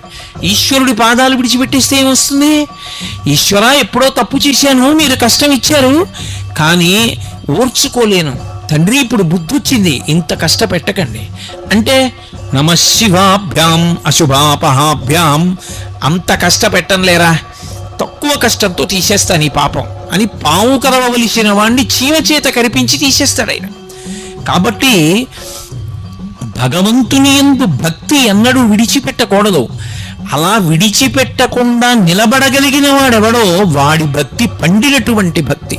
అందుకు దూర్జిటి చెప్పుకున్నాడు కాళహస్తీశ్వరలింగం దగ్గరికి వెళ్ళి, నీవు సేవింపగ నాపదల్పడమని నిత్యోత్సవం బప్పని జనమాతృండనని సంసార మోహంబు పైగొనని గ్రహగతులు కుందింపని మీరు వచ్చిన రాణి అవి నాకు భూషణములే శ్రీకాళహస్తీశ్వర అన్నాడు. లోకుల్నంగని మెచ్చని అలుగని లోలోన నిందించని చీకాకున్బడని మహాత్ముడనని జైలొగ్గని మూకీభావమునం తెట్టని త్రోయని నీ కారుణ్యము కలిగి ఉండినను అంతే చాలునో శంకర. లోకాలు మెచ్చుకొని తిట్టని, మహాత్ముడనని నమస్కారాలు పెట్టని, చీ దుర్మార్గుడనని రాళ్లు పెట్టి కొట్టని బాధ లేదు. నీ అనుగ్రహం పోకుండా ఉంటే చాలు, నీ యందు భక్తి ఉంటే చాలు శంకర, నాకు అది చాలు అన్నాడు. కాబట్టి మనందరం గత జన్మలలో చేసుకున్నటువంటి పాపపుణ్యముల యొక్క ఫలితాన్ని సుఖదుఖాలుగా అనుభవించడానికి జన్మలోకి వచ్చాం. పరమేశ్వరుడు తేతలిలో శివలింగ రూపంలో వెలిశాడు. ఆయన కూడా ఏమైనా పాపపుణ్యాలు అనుభవించడానికి వచ్చాడా? ఉండవు. ఆయనకేం పాపపుణ్యాలు ఉండవు. ఆయనకి ఏమీ లేకపోయినా మరి ఎందుకు వస్తాడు? మనని అనుగ్రహించడానికి వస్తాడు, మనని సేద తీర్చడానికి వస్తాడు, మనం భక్తితో ఆర్తితో వెళ్ళి చెప్పుకోవడానికి వస్తాడు. ఈ మాటకి అర్థం మీరు చాలా జాగ్రత్తగా పట్టుకోవాలి. ఓ కష్టం వచ్చిందనుకోండి, ఏదో ఇబ్బంది వచ్చింది, వాడు ఉన్నాడన్న నమ్మకం ఒకటి ఉండాలి. గుళ్ళోకి వచ్చే ముందు అసలు వాడు ఉన్నాడు, వాడు పరమశివుడు, వాడు కూర్చున్నాడు అలా అని వచ్చి వాడితో చెప్పుకోవాలి. వాడితో వచ్చి చెప్పుకునే అప్పుడు లోపలికొచ్చి కూర్చున్నప్పుడు వాడు ఉన్నాడు అన్న భావన మనసులో గట్టిగా స్థిరపడకుండా ఏదో వచ్చామంటే వచ్చాం, ఏదో వెళ్ళామంటే వెళ్ళాం, ఉపయోగం ఏముంది? ఇప్పుడు లోపలికి వచ్చి భగవన్ నాకు ఇంత కష్టం వచ్చింది, ఓర్చుకోలేకపోతున్నాను, శంకర నాకు ఉపకారం చెయ్యండి, ఏదో పాపం చేసి ఉంటాను అందుకే ఈ బాధపడుతున్నాను, కానీ నన్ను క్షమించండి, మీరు క్షమిస్తే ఆ పాపం పోతుంది, క్షమించి ఇంకెప్పుడూ నేను తప్పు చేయకుండా నన్ను అనుగ్రహించి ఇంత కష్టం నేను పడవలసిన అవసరం లేకుండా నన్ను అనుగ్రహించండి అని చెప్పుకోవాలి. ఇప్పుడు మీకు ఒక అనుమానం వస్తుంది, పరమశివుడు సర్వజ్ఞుడు కదా, ఆయనకి అన్నీ తెలుసుగా, నేను బాధపడుతున్నానని ఆయనకి తెలీదా? నేను వెళ్ళి ఆయనకి చెప్పుకుంటే కానీ తెలియకపోతే ఇక ఆయన నాలాంటి వాడే, కొన్ని తెలుసు కొన్ని తెలియదు, ఇంకెందుకు ఆయనకి చెప్పడం? రెండు, సర్వజ్ఞుడు అనుకోండి, అన్నీ తెలుసున్నవాడు అనుకోండి, నేను చెప్పక్కర్లేదు. మరి ఇక చెప్పడం అన్నమాట ఎందుకు వస్తుంది? గుళ్ళోకి వెళ్ళి అసలు ఆయనతో చెప్పుకోవడం ఎందుకు, భగవంతుడితో మొరపెట్టడం ఎందుకు? రెండు, ఆయన దగ్గరికి వెళ్ళి నేను నామం చెప్పడమో, భజన చేయడమో, స్తోత్రం చెయ్యడమో, మారేడుదలం వేయడమో, అభిషేకం చెయ్యడమో చేశాను అనుకోండి, అప్పుడే నన్ను అనుగ్రహిస్తాడు అంటే లోకంలో అందరిలాగే ఆయనకి ఏదో లంచం పెడితే లొంగేవాడైతే ఇంకా ఆయన యొక్క గొప్పతనం ఏముంది? ఇంకెందుకు ఆయనకి పూజ చేయడం? కాదు, ఇది శివభక్తి అన్న మాటకి తాత్పర్యాన్ని అర్థం చేసుకోవాలి. ఎందుకు దేవాలయంలోకి వెళ్ళి చెప్పుకుంటామంటే చెప్పుకోకుండా ఉండలేక చెప్పుకుంటాం. ఆయనకి తెలియదని కాదు, కానీ చాలా కష్టంలో ఉన్నావు, రైల్లో ప్రయాణం చేస్తున్నావు, పక్కన ఎవరో కూర్చున్నాడు, ఏదో మాటలు కలిసాయి, ఏమంటే అలా ఉన్నారే మీరు నీరసంగా అని అడిగాడు. నీ కష్టం అంతా ఆయనకి చెప్పావు, ఆయన ఆరుస్తాడా తీరుస్తాడా? 2 స్టేషన్ల తర్వాత దిగిపోతాడు. ఎందుకు చెప్పావు? చెప్పకుండా ఉండలేక నీ కష్టాన్ని చెప్పుకున్నావు. భగవంతుడికి తెలియదని కాదు, నీకన్నా నాకెవరున్నారు చెప్పడానికి, అందుకు నీకు చెప్పుకుంటున్నాను అన్న భావనతో చెప్పుకోవడం రావాలి. అప్పుడు భగవంతుడితో అనుసంధానం అయ్యాడు భక్తుడు అని పిలుస్తారు తప్ప అసలు అదో శివలింగం అని వెళ్ళిపోయాడు అనుకోండి, ఎలా అనుసంధానం అవుతాడు? కాదు, ఆయన పరమేశ్వరుడు. నువ్వు చక్కగా ప్రశాంతంగా కూర్చుని నీ జీవితం, నీ కష్ట సుఖాలు, నువ్వు ఏది గెలవలేకపోతున్నావు, ఎక్కడ తప్పు చేస్తున్నావు, తప్పు చెయ్యకుండా ఎలా ఉండాలనుకుంటున్నావు, దానికి ఆయన ఏం సహాయం చెయ్యాలని కోరుకుంటున్నావు, వచ్చి మౌనంగా కూర్చుని ఆయనతో కళ్ళు మూసుకుని ఆయనతో మాట్లాడి చెప్పుకుని వెళ్ళాలి. అలా వెళ్ళడం భక్తి. అర్థో జిజ్ఞాసురర్థార్థి జ్ఞానీచ భరతర్షభ. 2, ఆయన దగ్గరికి వెళ్ళి మారేడుదలం వేయడం, ఆయన దగ్గరికి వెళ్ళి నీళ్లు పోయడం, ఆయన దగ్గరికి వెళ్ళి పండు పట్టుకెళ్ళడం ఎందుకు? అలా ఇస్తే కానీ లొంగడా? లంచం పెడితే కానీ ఒప్పుకునేవాడు కాడా? కాదు. ఎందుకు ఇస్తామంటే ఆయన దగ్గరికి వెళ్ళినప్పుడు మన ప్రేమ పండినప్పుడు ఇవ్వకుండా ఉండలేక ఇస్తాం తప్ప, ఇవ్వడానికి ఆయనది కానిది మనదైనది ఏందని పట్టుకెళ్ళి ఇస్తారు చెప్పండి? ఇది ఆయనది కాదండి, ఇది ఆయనకి లేదండి, నాకే ఉందండి అందుకు నేను ఇస్తానండి అనడానికి ఆయనది కానిది మనకున్నది ఒకటి నాకు చెప్పండి. శంకరాచార్యుల వారు శివానంద లహరిలో దెప్పిపుడిచారు.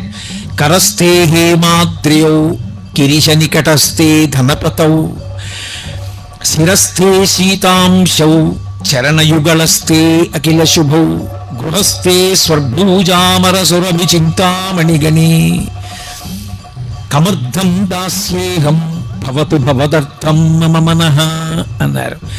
శంకర మీకేమైనా ఇవ్వాలని వచ్చాను, ఇవ్వడానికి ఆయనకి లేనిదేమిటి? కరస్థే హేమాద్రియౌ, ఆయన ఒక చేతిలో బంగారు కొండ పట్టుకుంటాడు, మేరు పర్వతాన్ని ధనస్సుగా పట్టుకుంటాడు.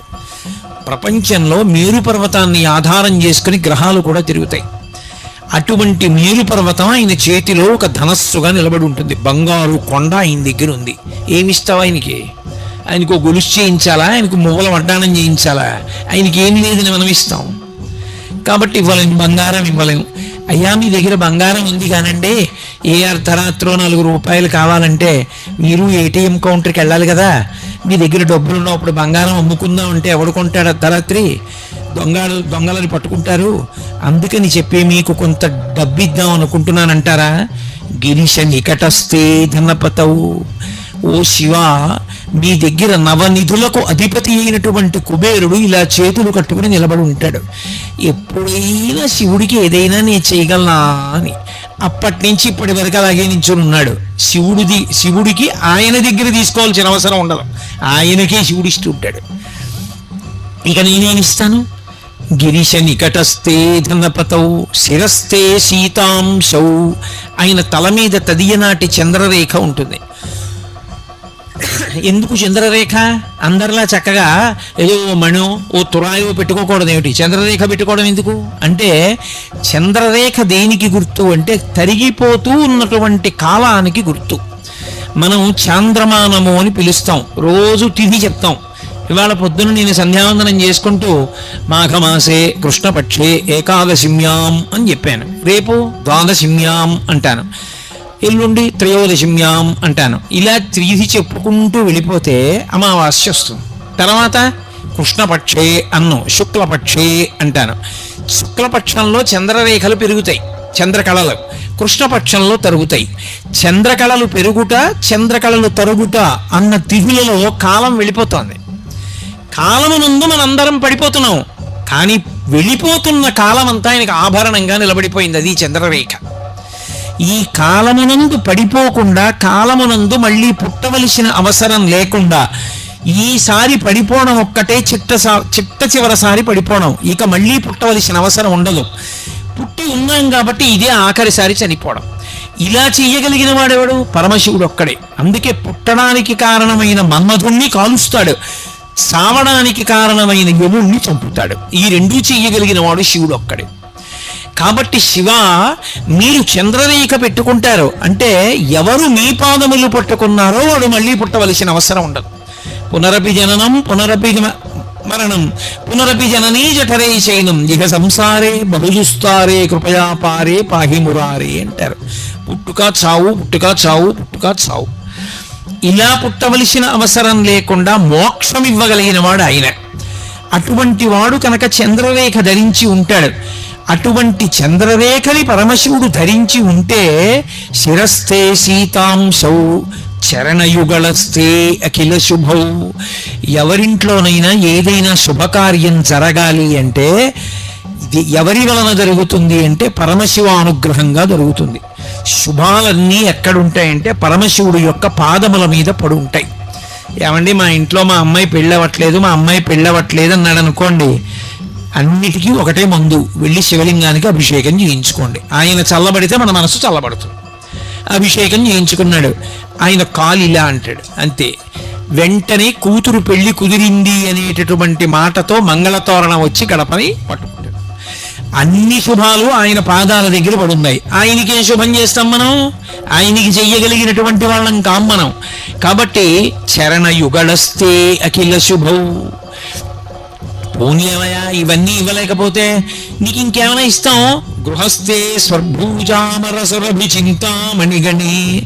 ఆయన ఇంట్లో కామధేనువులు, కల్పవృక్షాలు, ఏకంగా కల్పవృక్షాల తోట, కామధేనువుల మంద ఆయన ఇంట్లో ఉన్నాయి. మనమేమిస్తాం ఆయనకి? ఇంకా మనమేమి ఇవ్వలేము ఆయనకి ఇవ్వడానికి. అసలు చింతామణి పాణిగ్రాహి, చింతామణులకు చింతామణి పార్వతీదేవి ఆయన ఇల్లాలు, ఆయనకి మనమేమిస్తాం? కాబట్టి గృహస్థే స్వర్భూజామరసురభి చింతామణిగణి. అటువంటి వాడికి ఇవ్వడానికి కమర్థం దాస్యేహం, నన్ను ఏమిమ్మంటావు? ఇంకా ఇవ్వడానికి ఏం లేదు, నా దగ్గర ఉన్నది ఒకటే. ఏమిటో తెలుసా? అది నేను నేను నేను అనేది, నీ వాడను కాను కాను అని అడ్డం పడేది నా మనసు ఒకటే. దాన్ని నీకు ఇచ్చేస్తాను, పుచ్చేసుకో. భవతు భవదర్థం మమ మనః, నా మనసుని నీదిగా తీసేసుకో. తీసేసుకుంటే నా మనసు నీదైపోతే ఎప్పుడూ నువ్వు నా మనసులో ఉంటావు, చాలు నాకు. కాబట్టి నా మనసు లొంగట్లేదు, అది నా మాట వింటలేదు, ఎటో పోతోంది అస్తమానం. ఉషే శివుడి పాదాలు పట్టుకోవే అంటే పట్టుకోకుండా అన్ని చోట్ల తిరుగుతోంది. కాబట్టి దీన్ని నువ్వు ఉచ్చేసుకో. ఇది నీ మాట వింటే నీ దగ్గర ఉండాలిగా, నీ దగ్గర ఉండట్లా, తిరుగుతున్న దాన్ని నువ్వు ఉచ్చేసుకో. ఎంత భక్తితో ప్రార్థించారో చూడండి. అటువంటి ఆయనకి మనం ఏమి ఇవ్వగలం? మనం ఇవ్వడానికి ఏమి ఉండదు. ఎవడైనా నేనండి దానికి వెండి తొడుగు చేయించాను, నేను తలుపులు చేయించాను, నేను అదిగో రాళ్ళు వేయించాను, నేను అభిషేకం చేయించాను అని ఎవడైనా అన్నాడు అనుకోండి, వాడికన్నా అమాయకుడు లోకంలో ఇంకోడు లేడు. ఇది వాడు చేయించలేడు, వాడు ఎక్కడి నుంచి చేయిస్తాడు? అసలు వాడన్నవాడు ఉన్నాడంటే శివుడు ఆ శరీరాన్ని చేసి ఇచ్చాడు కాబట్టి, లేకపోతే ఆ శరీరం లేదు. ఇక నేనన్న మాట ఎక్కడి నుంచి వచ్చింది? వాడి అనుగ్రహంతో వాడు చేశాడు తప్ప వాడికి చెయ్యగలిగిన మనగాడు వీడా. కమర్థం దాస్యేహం, నేనేం చేయగలనన్నారు శంకరాచార్యుల వారంతటి వారు. కాబట్టి ఆయనకి ఆణవ మలము కార్మిక మలము లేవు. కార్మిక మలం అంటే గత జన్మలలో చేసుకున్నటువంటి కర్మల వలన పాపపుణ్యములను అనుభవించడానికి రాలేదు. మనం చేసుకున్న పాపాలకి మనం దుఃఖపడుతుంటే దుఃఖాన్ని తట్టుకోలేకపోతే ఈశ్వరామ మనల్ని అనుగ్రహించండి మనం వేడుకోవడానికి మనకి అవకాశం ఇవ్వడానికి ఆయన వచ్చి కూర్చున్నాడు. ఇప్పుడు ఆయన ఎవరు? లింగం. లింగం అంటే అది గుర్తు, అంతటా నిండిపోయిన వాడికి గుర్తు. లింగము అంటే గుర్తు, అంతటా నిండిపోయిన పదార్థానికి గుర్తే పరమశివుడు, అదే శివలింగం. ఇప్పుడు ఆ లింగం చల్లబడింది అనుకోండి, అభిషేకం అలా జరుగుతూనే ఉంటుంది, ధారాపాత్రలోంచి నీళ్లు పడుతూనే ఉంటాయి. చల్లబడింది అనుకోండి, అలా చల్లబడితే మన మనసులన్నీ చల్లబడతాయి. అందుకే లోకమంతా బాగుండాలి, లోక కళ్యాణార్థం అభిషేకం. కూతురికి పెళ్ళవ్వాలి, అభిషేకం. కొడుక్కి ఉద్యోగం రావాలి, అభిషేకం. నా ఆరోగ్యం బాగుండాలి, అభిషేకం. ఏమిటో ఇంట్లో పశువులు చచ్చిపోతున్నాయి, ఏదో తెగులొచ్చి, అభిషేకం. పంట పండుతోంది, చేతికి రావట్లేదు, ప్రకృతి విపత్తులు వస్తున్నాయి, అభిషేకం. వర్షాలు పట్టలేదు, అభిషేకం. శ్రీకాళహస్తిలో మృత్యుంజయలింగం అని ఉంటుంది, దక్షిణామూర్తి ఎదురుగుండా. దానికి గోడలు పూర్తిగా ఉండవు, సగం వరకే ఉంటాయి గోడలు. శివలింగం కనపడుతూ ఉంటుంది, తలుపు ఉంటుంది. ఎక్కడ వానలు పడలేదనుకోండి, సువర్ణముఖరి నదిలో నీళ్లు ప్రవహించకపోతే ఏం చేస్తారంటే ఆ తలుపు మూసేస్తారు, గోడ కట్టేస్తారు. కట్టేసి ఆ గోడలు పైకి పెంచేస్తారు, ఆ పైకప్పు దగ్గరికంటా పెంచుతారు. పెంచి అర్చకులు గోడెక్కి కూర్చుంటారు. కూర్చుని సువర్ణముఖరి నదిలో ఉండేటటువంటి జలాల్ని కొత్త కుండలతో తెప్పించి రుద్రం అందరూ కూర్చుని చెప్తూ అభిషేకం చేసేస్తారు. చేసేస్తే ఆ నీళ్లలో శివలింగం మునిగిపోయే వరకు చేస్తారు. శివలింగం చివరి భాగం నీటిలో మునగగానే ఆకాశమంతా నల్లటి మబ్బులు వచ్చి మెరుపులు మెరిసి వర్షం పడిపోతుంది. ఎన్ని మాటలో జరిగింది శ్రీకాళహస్తిలో. మీరు ఇప్పటికీ శ్రీకాళహస్తి ఎడితే ఆ శివలింగం దక్షిణామూర్తి ఎదురుగున్నా ఉన్న శివలింగానికి వర్షాలు పడకపోతే అభిషేకం చేస్తారని చెప్పారు కోటేశ్వరారు. ఏదా శివలింగం అంటే చూపిస్తారు. కాబట్టి వర్షాలు పడలేదు, శివలింగానికి అభిషేకం. లోకంలో అన్నం దొరకట్లేదు, పరమశివుడికి అన్నాభిషేకం. ఏది జరగకపోయినా ఆయన చల్లబడితే మనం చల్లబడతాం. ఆయన ఎందుకు మరి వేడిగా ఉంటాడు అంటే, మనం ధర్మం పట్టుకోకపోతే, మనం తప్పుడు మార్గంలో తిరుగుతుంటే, వేదాన్ని వదిలిపెట్టేస్తే, భక్తితో బ్రతకవలసిన వాళ్ళు భక్తితో బ్రతకకుండా కృతజ్ఞతతో బ్రతుకుతుంటే, ఆయన దేవాలయంలో ఒక దీపం కూడా పెట్టకపోతే, ఆయనకి పట్టుకొచ్చి కృతజ్ఞతతో ఇన్నిచ్చిన వాడికి ప్రేమతో మళ్ళీ ఆయనకి ఏమీ ఇవ్వకపోతే ఆయనకి చీకాకు కలుగుతుంది.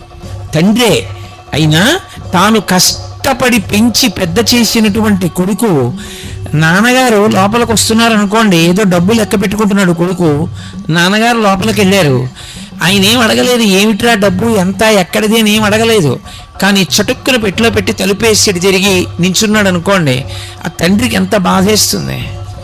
నేను వీడిని కని పెంచి పెద్ద చేశాను, ఉద్యోగం కూడా విఆర్ఎస్ పెట్టేశాను, వీడికి ఇంత చదువు చెప్పించాను, ఇల్లు కొనిచ్చాను, ఆ డబ్బు నేను పట్టుకుపోతానా? ఆ డబ్బు నన్ను చూసి చటుక్కున పెట్టిలో పెట్టి తలుపేసుకున్నాడే అని పెద్ద ఆయనకి బాధ కలిగి ఆయన ఏం చేస్తాడంటే, నాన్న ఉందాం అనుకున్నాను కానీ ఏమిటో మన ఊరి మీదకి భ్రాంతి పోయిందిరా, నేను బయలుదేరిపోతున్నానని వెళ్ళిపోతాడు. ఉండడు. నేను అబద్ధం చెప్పాను అనుకుంటున్నారా?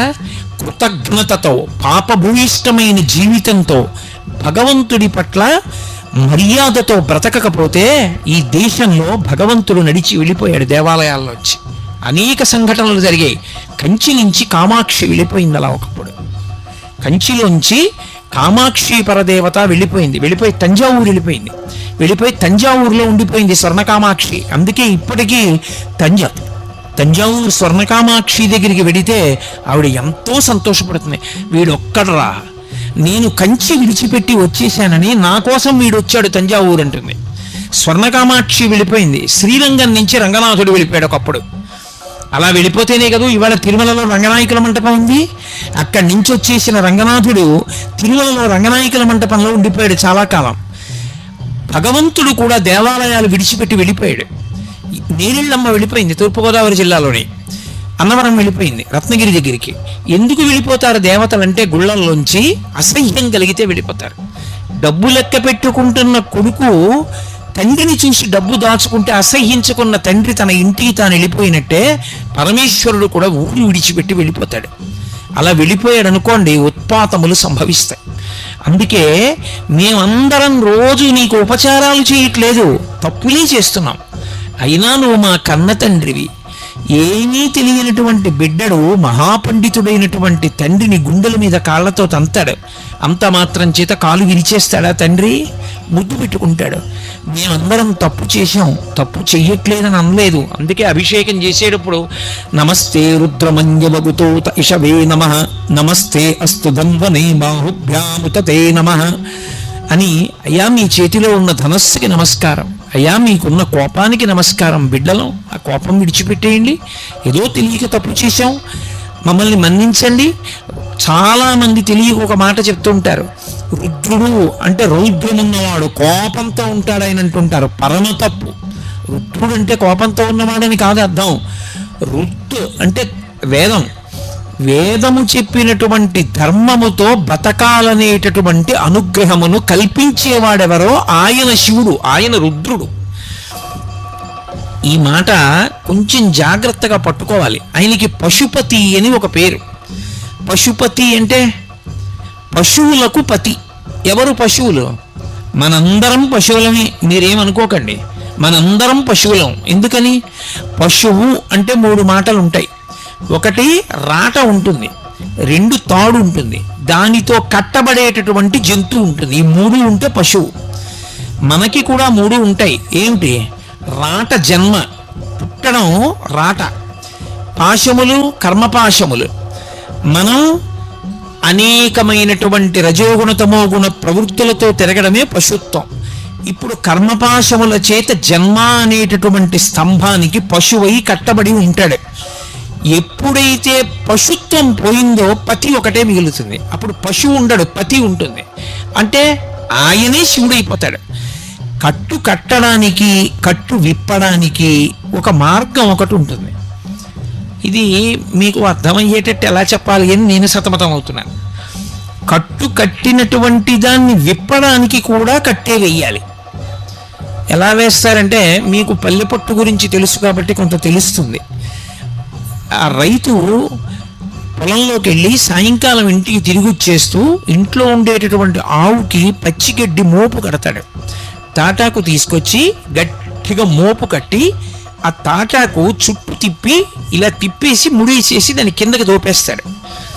ఇప్పుడు అట్నుంచి తిరిగి వచ్చాడు, ఆ కట్టు విప్పాలి.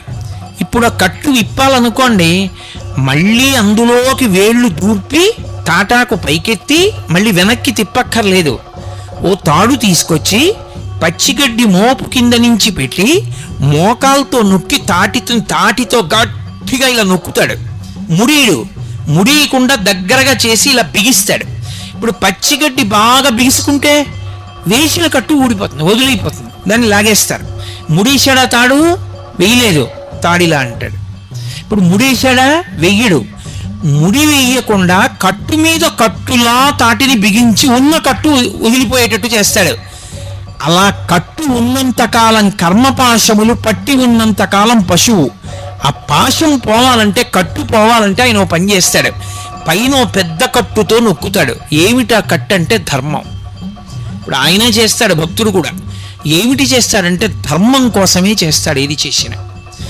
ఈశ్వరుడు ఇలా నన్ను బ్రతకమన్నాడు, ఆయన ఎలా బ్రతకమన్నాడో నేను అలా బ్రతుకుతున్నానంతే.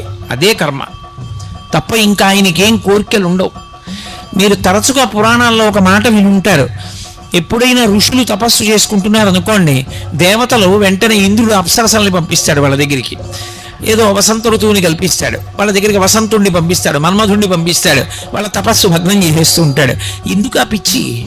ఎందుకు దేవతలు అలా చేయడం అంటే బాగా జ్ఞాపకం పెట్టుకోవాలి. ఎందుకు దేవతలు మనిషిని జ్ఞానమును పొందకుండా చూస్తారంటే, మనం మామూలుగా ఉన్నంతకాలం నాకేదో ఒకటి కలిసి రావాలి, ఏదో ఒకటి కలిసి రావాలి అన్నంతకాలం దేవతా సంబంధమైన క్రతువులు చేస్తాం. యజ్ఞాలు, యాగాలు, హోమాలు ఇవన్నీ చేస్తూ వానలు పడాలి, పంటలు పండాలి, మాకు పంటలు కలిసి రావాలి అని. నాకు దేవతల యొక్క అనుగ్రహంతో సంబంధం లేదు, నాకు జ్ఞానము కలగాలి అని ధార్మికమైన జీవనం ఒక్కటే లక్ష్యంగా పెట్టుకున్నాడు అనుకోండి, అప్పుడు ఇక అతను దేవతలకి అన్నం పెట్టడం అంటే ఇక యజ్ఞయాగాదులు చేయడు. ఆ స్థాయికి వెళ్ళిపోకుండా ఉండడం కోసం కిందికి తీసుకురావడానికి వాళ్ళు తపోభంగం చేస్తుంటారు తప్ప అంతకన్నా వాళ్ళు ఏదో చెడ్డ పనులు చెయ్యాలని కాదు. ఇప్పుడు శివుడు గట్టి కట్లు వేస్తాడు, వేస్తే ఆ వేసిన కట్లు జారిపోతాయి. అంటే ఇంతకుముందు మనం చేసినటువంటి పాపపుణ్యములన్న దూది పర్వతంలో ఒక చిన్న అగ్ని నిరుసుపడింది అనుకోండి, కాలిపోతుందా? కాలిపోదా? అన్ని పాపపుణ్యములు కాలిపోతాయి. కాలిపోతే జ్ఞానం ఒక్కటే మిగులుతుంది, ఇక పుట్టవలసిన అవసరం ఉండదు. అప్పుడు పశు ఉండదు, అంటే జన్మ ఉండదు, రాట ఉండదు, పాశం ఉండదు, కట్టబడినవాడు ఉండడు. పశువు పోతే మిగిలినది ఏది? పతి ఒక్కడే మిగులుతాడు. ఎవడా పతి? పతిం విశ్వస్యాత్మేశ్వరగుం శాశ్వతగుం శివం అచ్యుతం, ఆయనే పతి. ఆ పతిలోకి చేరిపోతాడు, అంటే ఇక్కడే వాడు పశుపతిగా మారుతాడు, శివుడు అవుతాడు. అది జ్ఞానమును పొంది మోక్షం పొందడం. అలా అక్కడ నుంచి క్రింద ఏ కోరికైనా తీర్చడం వరకు ఇవ్వగలిగిన వాడెవరు? ఆయన ఒక్కడే. అందుకే పట్టుకెళ్ళి ఏం చెయ్యాలి ఆయనకి? ఆయన కోపం పోవడానికి మనం ఏం చెయ్యక్కర్లేదు, తప్పు ఒప్పుకుంటే చాలు, ఆయన సంతోషిస్తాడు. కొడుకు ఎన్నో తప్పులు చేశాడు, తండ్రి కక్ష పెట్టు కూర్చుంటాడా? నాన్నగారండి నేను మీ మాట వినలేదు, ఎన్నో తప్పులు చేశాను నాన్నగారండి, ఇప్పుడు నాకు అనుభవంలోకి వచ్చింది, తెలిసి వచ్చింది తప్పులు ఎంత బాధపడతాయో నాన్నగారండి, ఇక నేను తప్పు చెయ్యను. నేను చేసిన పాపాలు పోవడానికి ఒక వారం రోజులుండి మీతో కలిసి కూర్చుని సంధ్యావందనం చేసుకుని మీ కాళ్ళు పట్టి మీతో ఉండి వెళ్ళిపోతాను నాన్నగారు. ఇక నేను జీవితంలో ఎంతో భక్తితో ధార్మికంగా బతుకుతానన్నాడు. తండ్రి పరమ సంతోషాన్ని పొందేస్తాడా? పొందేయడా? మనం కూడా రుద్రంలో అవే మాటలు చెప్తాం. నాన్నగారండి తప్పైపోయింది నాన్నగారండి, నాన్నగారండి ఇంకెప్పుడు చేయను నాన్నగారండి అని 1-2 మాటలు నాన్నగారండి నాన్నగారండి నాన్నగారండి అని ఎలా అంటామో, 2 వైపులా నమస్కారం వేస్తూ రుద్రం అలాగే చెప్తాం. అందుకే నమః సోమాయ చ రుద్రాయ చ నమస్తామ్రాయ చ అరుణాయ చ నమః శంగాయ చ పశుపతయే చ నమః ఉగ్రాయ చ భీమాయ చ నమో అగ్రే వదాయ చ దూరే వదాయ చ నమో మంత్రే చ హనీయసే చ నమో వృక్షేభ్యో హరికేశేభ్యో నమస్తారాయ నమః శంభవే చ. అలా నమః నమః నమః నమః, అటు నమః ఇటు నమః, అటు నమః ఇటు నమః. అయ్యా నమస్కారం పెడుతున్నా క్షమించు, అయ్యా నమస్కారం పెడుతున్నా క్షమించు. సరే పో. ఆయన చల్లబడ్డాడు అనుకోండి, మనం చల్లబడతాం, లోకం చల్లబడుతుంది. ఇప్పుడు ఆయన ఉండడం ఆయనకా మనకా ఉపకారం? ఆయన ఉండడం మనకు ఉపకారం. ఆయన వెంటనే అనుగ్రహిస్తాడు, వెంటనే అనుగ్రహించి ఇంట ప్రశాంతత కల్పిస్తాడు. కాబట్టి సజ్జోజాత ముఖమున్నవాడు అని పిలుస్తారు. అందుకని సజ్జోజాతుడు అని పేరొచ్చిన శివాలయాలన్నిటిలోకి ఆగమంలో చాలా గొప్పది అని దేన్ని పిలుస్తారంటే, పశ్చిమాభిముఖమైనటువంటి శివలింగం ఏ గుళ్ళో ఉంటుందో ఆ శివాలయం మిగిలిన శివాలయాలన్నిటికన్నా గొప్పది. ఎందుకంటే శివుడి యొక్క పశ్చిమ ముఖం సజ్జోజాత ముఖం. సజ్జోజాతం ప్రపద్యామి సజ్జోజాతాయ వై నమో నమః అని ఆయన పంచమంత్ర పఠనంలో చెప్తాం కదా. సజ్జోజాతుడు అంటే అప్పటికప్పుడు అక్కడికక్కడ కోరిక తీర్చడానికి వచ్చి కటాక్షించేటటువంటి లక్షణం ఉన్నవాడు. కాబట్టి ఇప్పుడు ఆయన ఇటువంటి అనుగ్రహ ప్రదాత. కాబట్టి ఆయనకి కార్మిక మలము లేదు, అంటే గత జన్మలలో చేసుకున్నటువంటి కర్మల యొక్క ఫలితాన్ని అనుభవించడానికి వచ్చి కూర్చున్నవాడు కాడు. అలాంటి ఫలితాన్ని అనుభవించి మనం బాధపడుతుంటే మన బాధ పోవడానికి మార్గం కల్పించడానికి వచ్చి ఆయన కూర్చున్నాడు. కార్మిక మలము లేనివాడు. 3వది మాయిక మలము అంటారు. మాయిక మలము అంటే మాయ. మాయ అన్న మాటకు అర్థం తేలికగా మీకు అర్థం అవ్వాలంటే నామము రూపము ఈ రెండిటిని మాయ అంటారు. అసలు వస్తువు ఏదో అది కనపడదు, పేరు పెట్టింది ఏదో అదే కనపడుతుంది, దీన్ని మాయా అని పిలుస్తారు. మీకు బాగా అర్థం అవ్వాలంటే ఒక్క ఉదాహరణ చెప్తే మీరు పట్టేసుకుంటారు. వెనకటికి ఒక ఆయన బంగారం కొట్టు నడిపేవాడు. ఏదో రాత్రి 8 అయ్యేటప్పటికి ఆయనకి 104 జ్వరం వచ్చేసింది. అంత జ్వరం వచ్చేసి చలి కుదుపు వచ్చి ఇంకా కొట్టులో కూర్చోలేక వెళ్ళిపోతూ ఒరే రాత్రి కొట్టుకి జాగ్రత్తగా దింపు, ఆ ఎదురుగుండా ఉన్నటువంటి చట్రం తాళాలు జాగ్రత్తగా వేసిరా ఇంటికి అని కొడుక్కి చెప్పి వెళ్ళిపోయాడు. మంచి జ్వరం, సంధిలో ఉన్నాడు, పడుకున్నాడు, నిద్రపోయాడు, ఏదో ఔషధం సేవించాడు. తెల్లవారేటప్పటికి జ్వరం తగ్గింది. కొడుకుని పిలిచాడు. ఏరా రాత్రి కొట్టంతా జాగ్రత్తగా ఉందా? తలుపులేసి తాళాలేసి వచ్చావా? లోపల ఉండవలసిన బంగారం అంతా ఉందా అన్నాడు. కొడుకు అన్నాడు, నాన్నగారు లోపల బంగారం ఏం లేదన్నాడు. బంగారం లేకపోవడం ఏమిట్రా, పరిగెత్తుకెళ్ళి చూసిరా అన్నాడు. గబగబా కొడుకు వెళ్ళి కొట్టు తాళం తీసి చూసి మళ్ళీ తాళం వేసేసి వచ్చి, నాన్నగారు లోపల బంగారం ఏమీ లేదన్నాడు. బంగారం లేకపోవడం ఏమిట్రా అన్నాడు. నిజం నాన్నగారు, చంద్రహారాలు ఉన్నాయి, ఉంగరాలు ఉన్నాయి, కేయూరములు ఉన్నాయి, కంకణాలు ఉన్నాయి, వడ్డాణాలు ఉన్నాయి, కర్ణాభరణములు ఉన్నాయి, పాపట పిందెలు ఉన్నాయి, గాజులు ఉన్నాయి, ఉంగరాలు ఉన్నాయి, బంగారం మాత్రం లేదు. తండ్రి అన్నాడు, ఓరి మూర్ఖుడా, బంగారం లేని ఆభరణాలు ఉంటాయిరా? బంగారం లేదు ఆభరణం ఉంటుందా? ఆభరణం లేకపోయినా బంగారం ఉంటుంది. చంద్రహారం ఉండక్కర్లేదు, కరిగించేస్తే బంగారం ఉంటుంది. బంగారానికి విలువ, చంద్రహారానికి కాదు విలువ. చంద్రహారం పొడుగు చూసి డబ్బుచ్చుకోరు, చంద్రహారం బరువు చూసి డబ్బుచ్చుకుంటారు.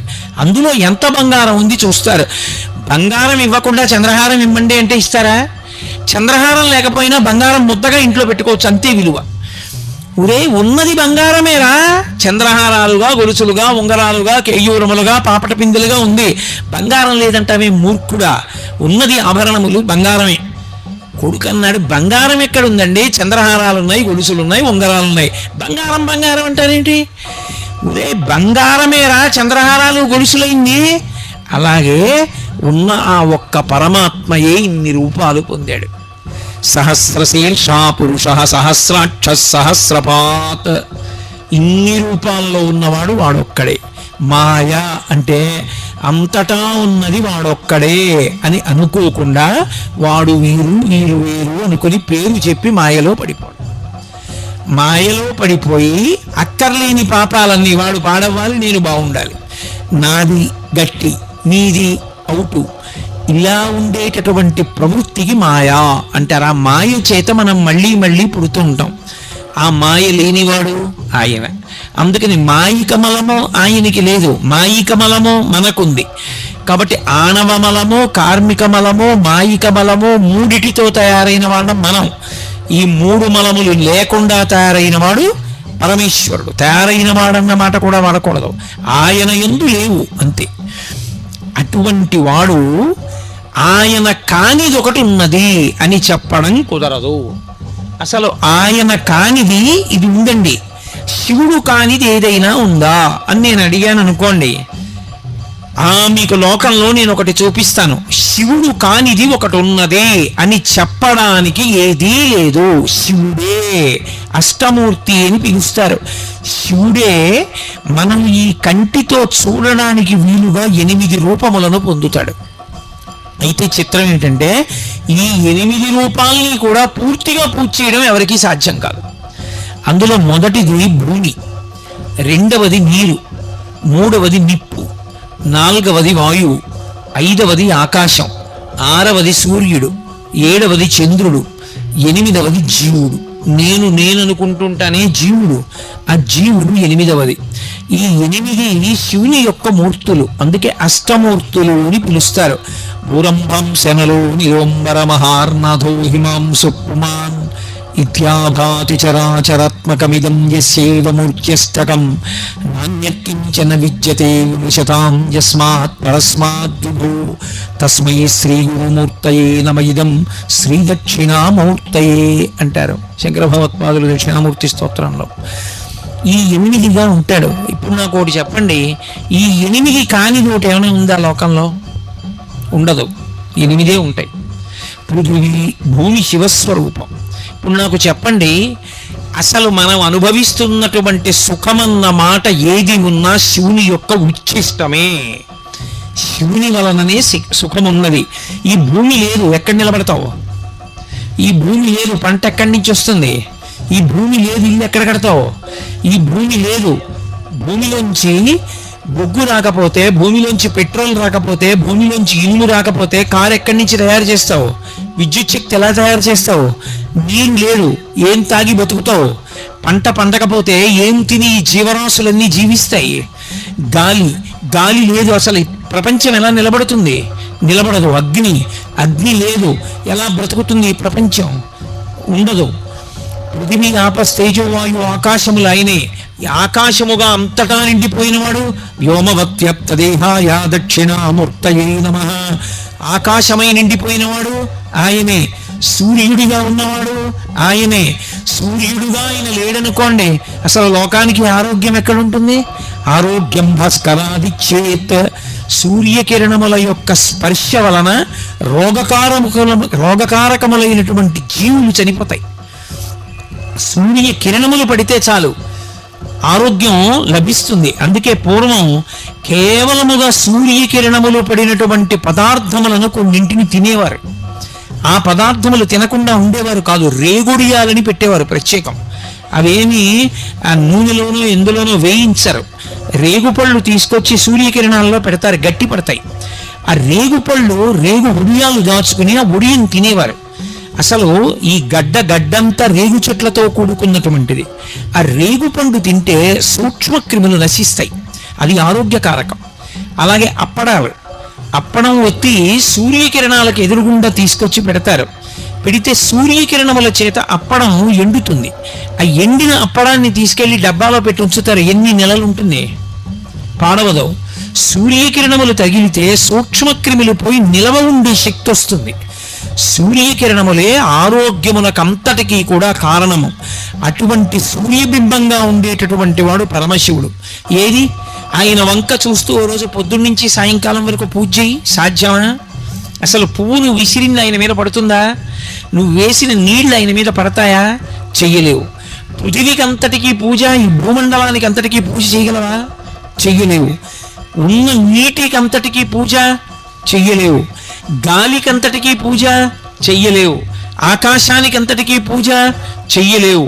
అగ్నికంతటికీ పూజ చెయ్యలేవు. చంద్రబింబానికి పూజ చెయ్యలేవు. జీవుడికి పూజ చెయ్యలేవు. నేనంటున్నావే, ఆ నేనన్నది ఎక్కడుందని దానికి పూజ చేస్తావు? చెయ్యలేవు. మరిప్పుడు ఆ 8 శివుడైతే అసలు ఆయనకి పూజలా చెయ్యలేం. కాబట్టే ఈ 8ంటికి ప్రతినిధులుగా మళ్ళీ 8 లింగాలుగా వచ్చాడు ఆయన. అందుకే కంచిలో పృథివీలింగం, కాంచీపురంలో ఏకాంబరేశ్వరుడు ఈ పృథివీకంతటికీ సంకేతం. పృథివీ పట్ల మనం అనేకమైనటువంటి దోషాలు చేస్తాం. పృథివీ సూక్తం అని అందులో చెప్తారు. యన్మృత్తికాధననే పాపం. భూమి మీద గట్టిగా తాళనం చేయకూడదు. నడిచి వెడుతున్నాడు అనుకోండి, చప్పుడు అవ్వకూడదు. చప్పుడైందనుకోండి, భూమిని తాళనం చేసిన దోషం వస్తుంది.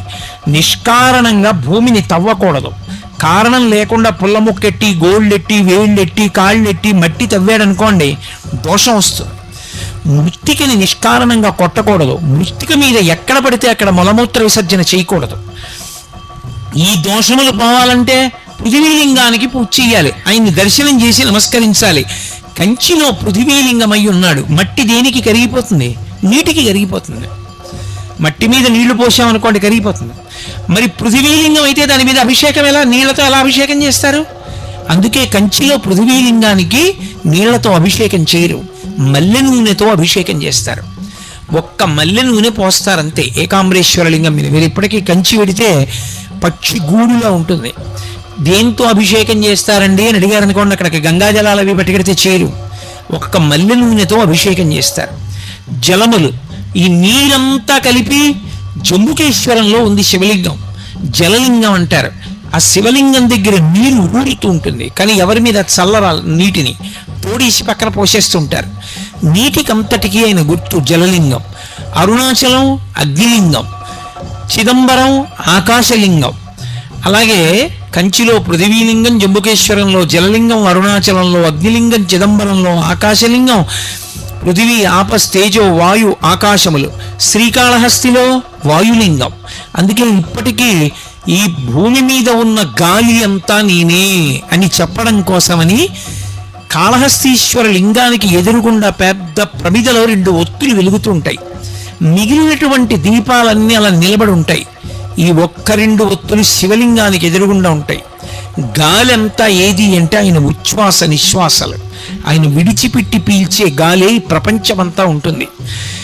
గాలి నేనేమి సుమా అని చెప్పడానికే శ్రీకాళహస్తిలో శివలింగం ఎదురుగుండా ఉన్నటువంటి ప్రమిదలో ఉన్న 2 ఒత్తులలో వెలుగుతున్న దీపాలు ఎప్పుడు కదులుతుంటాయి. ఇలా ఒకానొకప్పుడు బ్రిటిష్ వాళ్ళు ఈ దేశాన్ని పరిపాలించినప్పుడు ఇదంతా ఉట్టి తప్పు మాట, ఎక్కడి నుంచో గాలి వస్తోంది, కదులుతున్నాయి ఆ ఒత్తులు, తలుపులన్నీ వేసేసారనుకోండి, ఆక్సిజన్ అయిపోయింది అనుకోండి, దీపం నిధనం అయిపోతుంది.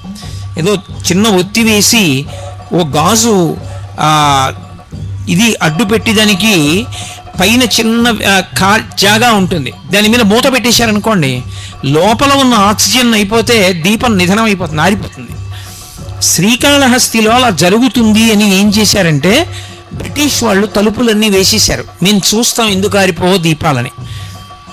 అన్ని దీపాలు ఆరిపోయాయి. కాళహస్తీశ్వరుడు ఎదురుగుండా ఉన్న 2 దీపాలు మాత్రం ఆక్సిజన్ లోపల అయిపోయినా కూడా ఆ 2 జ్యోతులు మాత్రం అలా కదులుతూ వెలుగుతూనే ఉన్నాయి. ఈ దేశానికి సంబంధించని వాళ్ళు, ఈ మతానికి సంబంధించని వాళ్ళు, పశ్చిమ దేశాల నుంచి వచ్చిన వాళ్ళు 2 చేతులు ఎత్తి నమస్కారం చేశారు. ఇది ఈ దేశం యొక్క గొప్పతనం అని. కాబట్టి వాయువు కాళహస్తీశ్వరలింగం అయి ఉన్నాడు. అలాగే సూర్యుడికి చెయ్యలేం కాబట్టి సూర్యలింగంగా కోణార్కలో శివలింగం ఉంది.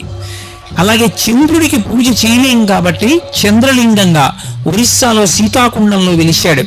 యజమాని నేను నేను నేను అన్న భావనకి పూజ చెయ్యలేం కాబట్టి కాఠ్మండు నేపాల్ యజమానలింగం అయ్యాడు పశుపతినాథ్. కాబట్టి ఈ నేను ఆ నేనులో కలిసిపోయి అఖండమైపోవాలి, అందుకే పశుపతినాథ్ అయ్యాడు. ఇప్పుడు ఈ 8 మూర్తులాయని 8 మూర్తులాయనై 8 లింగమునిగా మారాడు. ఆయన కానిది, ఆయన వలన పొందని సుఖము ఈ లోకంలో ఏముంది నాకు చెప్పండి. అందుకే కృతజ్ఞతతో భయంకరమైనటువంటి పాపం చేయించాలి వీడితో అనుకుంటే 2 శాపాలు ఇస్తారు. ఒకటి, నీ ఇంట జిల్లేడు చెట్టు పుట్టుగాక, నీ జీవితమునందు నీకు శివభక్తి లేకుండుగాక అని శపిస్తారు. ఇంట్లో జిల్లేడు చెట్టు పుట్టిందనుకోండి ఐశ్వర్యం పోతుంది. అందుకే ఇంట్లో జిల్లేడు చెట్టు పుడితే వెంటనే జిల్లేడు చెట్టు తీసేస్తారు. ఇంటి ప్రహారీ గోడ బయట ఉండాలి తప్ప ఇంట్లో జిల్లేడు చెట్టు ఉండకూడదు. 2, శివభక్తి నీకు కలగకుండుగాక. వాడికి శివభక్తి లేకుండా పోయిందనుకోండి, వాడంత కృతజ్ఞుడు ఇంకొకడు ఉండడు. రౌరవాది నరకాలకు పోతాడు, కొన్ని కోట్ల జన్మలు తిరియక్కుగా పోతాడు. అందుకే అవతల వాడిని ఉద్ధరించాలనుకున్నారనుకోండి, నీకు శివభక్తి కలుగుగాక అని ఆశీర్వచనం చేస్తారు. అంత గొప్పది శివభక్తి. ఆయన అశుతోషుడు, అన్నీ ఆయన ఉంటే ఆయనకి మనం ఏమివ్వాలి? ఆయనకి మనం ఇవ్వడానికి ఏముండదు. అందుకే శివుడికి ఒక్కడికే ఒక పేరుంది, ఆయనకి అశుతోషుడు అని ఒక పేరు. అశుతోషుడు అంటే ఎంత చిన్నదని మీరు అంటారో అంత చిన్నదానికి అంత పెద్ద పొంగగలిగిన వాడు, అంత పొంగిపోతాడు. అంత పొంగిపోయే లక్షణం అంత చిన్నదానికి ఉన్నవాడెవరో ఆయనని అశుతోషుడు అంటారు. ఆయనకి పట్టికెళ్ళి ఇది ఇస్తే సంతోషిస్తాడని ఏం లేదు, అందుకే సజ్జోజాతుడు. మీరు ఎక్కడ నిలబడి మనసులో ఆయన్ని తలుచుకొని సంతోషించారనుకోండి, ఒక నమస్కారం చేశారనుకోండి, పొంగిపోతాడంతే. ఉబ్బులింగడు అంటే వెళ్ళి పొగిడితే పొంగిపోతాడు కాదు, అది తప్పు. అలా అనకూడదు. ఉబ్బులింగడు అశుతోషుడు అన్న మాటకు అర్థం ఏంటంటే భక్తి కలిగిన వాడు ఏం చేశాడని అడగడు, భక్తి అంటూ ఉంటే చాలు. శ్రీశైలేషు భజింతునో యభవు కంచీనాథు సేవింతునో కాశీవల్లభు కల్వబోధున మహాకాళేషు సేవింతునో నా శీలం మణివైన మేరువడుచున్ రక్షింపవే నీ కృపా శ్రీ శృంగార విలాసహాసములచే శ్రీకాళహస్తీశ్వర. ఏమీ చెయ్యలేదు శివ, నన్ను కాపాడు అని అడిగితే చాలు, గుర్తుపెట్టుకుంటాడు. అందుకే శ్రీకాళహస్తిలో పశ్చిమాభిముఖుడై ఉంటాడు. పశ్చిమం దేనికి గుర్తు? సూర్యాస్తమయానికి గుర్తు. సూర్యాస్తమయం అంటే అయిపోయింది, పొద్దు వాలిపోయింది. దీపం ఉండగా ఇల్లు చక్కబెట్టుకో అంటారు. పెద్ద దీపం సూర్యుడు. సూర్యుడు పశ్చిమానికి ఒరిగిపోయి సూర్యాస్తమయం అయిపోయిందంటే అయిపోయింది. జీవితం అయిపోయింది అనడానికి గుర్తు ఏమిటంటే సూర్యాస్తమయం. అటువంటప్పుడు ఆఖరి ఊపిరిలో నీ ఊపిరిని నేను భగవన్నామంగా మార్చి నీ చేత భగవన్నామం చెప్పించి నువ్వు భగవన్నామం చెప్తూ వెళ్ళిపోయావన్న పుణ్యంతో నేను నాలో కలుపుకుంటానని అభయం ఇస్తాడు ఆయన. అందుకు పశ్చిమాభిముఖుడు అవుతాడు. అక్కడ శ్రీకాళహస్తి వెళ్ళి నమస్కారం పెట్టాడు అనుకోండి, గుర్తుపెట్టుకుంటాడు. వీణ్ణి నేను గుర్తుపెట్టుకోవాలని వాడి ఆఖరి ఊపిరిలో భగవన్నామని చెప్పిస్తాడు. చెప్పించి తనలో కలుపుకుంటాడు. అశుతోషుడు ఆయనకి ఇది చెయ్యాలనేం లేదు. శివుని శిరమున కాసిన్ని నీళ్లు చల్లి పత్తిరి సుమంతనే వాడు పారవయిచు కామధేనువు వానింటి గాడి పశువు అల్ల సురశాఖ వానింటి మల్లె చెట్టు అన్నారు. లోకంలో ఎవరి మీదైనా మనకి ప్రీతి కలిగింది అనుకోండి, వాళ్ళ నెత్తి మీద చెంబుడు నీళ్లు వచ్చామనుకోండి, ఎంత అసహ్యం వేస్తుంది వాళ్ళకి. అయ్యా మీరంటే మాకు ఎంతో ప్రేమ కలిగిందండి, అందుకని మీ మీద నీళ్లు పోస్తున్నామని ఇంట్లో బిందెలో నీళ్ళు తీసుకొచ్చి మీద వచ్చామనుకోండి, నీకు బుద్ధి ఉందిరా? ప్రేమ కలిగితే నమస్కారం పెట్టు, నీకు ఉంటే కాస్త పాయసం పెట్టు, రెండు లేదు ఏం అక్కర్లేదు ఓ నమస్కారం పెట్టు, అది కాదు ఇది కాదు ఇది మీద నీళ్లు వచ్చామంటాడు. పోనీ ఆ నీళ్లు పోయడం అయినా ఎవడైనా శ్రద్ధగా పోస్తాడేంటి? ఆయనకి అభిషేకం చేయడం, ఆయనకి అభిషేకం చేసేటటువంటి ప్రక్రియ చూస్తే మనసు చూక్కుమంటుంది. ఆయన దగ్గరికి వెళ్ళి ఇన్ని నీళ్లు ఆయన ఇస్తే ఓ ఉద్ధరినట్టుకుని పోయడం మొదలెడతాడు. తను ఎప్పుడైనా నేల మీద అన్నం పెట్టుకు తింటాడా? కటిక నేల మీద భార్య అన్నం పెట్టి పప్పేస్తే కలుపుకు తింటాడా? శివాలయంలో కొబ్బరి చెక్కలు నైవేద్యం పెట్టడం కటిక నేల మీద, శివలింగం ఎదురుగుండా నేల మీద కొబ్బరి చెక్కలు పెట్టి దిక్కుమాలిన వాడికి దరిద్రుడికి పెట్టినట్టు పెట్టడం ఎంత దోషం! ఏ పళ్ళెం లేదా శివాలయంలో? ఓ పళ్ళెం ఖాళీ చేసి తీసుకొచ్చి అందులో కొబ్బరి చెక్కలు పెట్టి నైవేద్యం పెట్టడం చేత కదా? ఎందుకంత ధిక్కార ధోరణి? అదే మర్యాద? అదే భగవంతుడి పట్ల ప్రవర్తించవలసినటువంటి తీరు? అదే భక్తికి లక్షణం? ఒక పని చేస్తున్నామంటే అలా మనకి చేస్తే అన్న ఆలోచన ఉంటే భక్తి, లేనినాడు భక్తి ఏమిటి? బూడిద. నాకు పెడితే తింటానా? అలాగా నేను మీ ఇంటికి వస్తే నేల మీద అన్నం పెడితే నేను తింటానా? శివుడికి ఎందుకు పెడతావు కొబ్బరి చెక్కలు నేల మీద శివలింగం ఎదురుగుండా? ఏ పళ్ళెం తీసుకొచ్చి పళ్ళెంలో పెట్టి నైవేద్యం పెట్టడం చేత కాదా? అంత పళ్ళెం లేకుండా ఉందా శివాలయం? అంత పళ్ళెం లేకపోతే ఊళ్ళో వాళ్ళు ఇస్తారు పళ్ళాలు, అంతే తప్ప అలా నైవేద్యాలు పెట్టకూడదు. ఇక్కడ కాదు ఎక్కడైనా అంతే. కాబట్టి శివుని శిరమున కాసిన్ని నీళ్లు చల్లి అభిషేకం చేసేవాడెవడు? ఆయన నెత్తి మీద నీళ్లు చల్లడమే ఇష్టం వచ్చినట్టు, ఉద్ధరణితో తీసి అండం.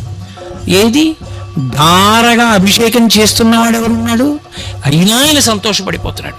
పోన్లేరా వీడంటే ఇలా అరుస్తాడు కానీ నేను అలా బాధపడినాం. పిల్లాడు వాడు ఏదో పాపం నన్ను నమ్ముకు తిరుగుతున్నాడు, వీడికి వేదిక మీద కూర్చుని ఎందుకైనా చెప్తాడు.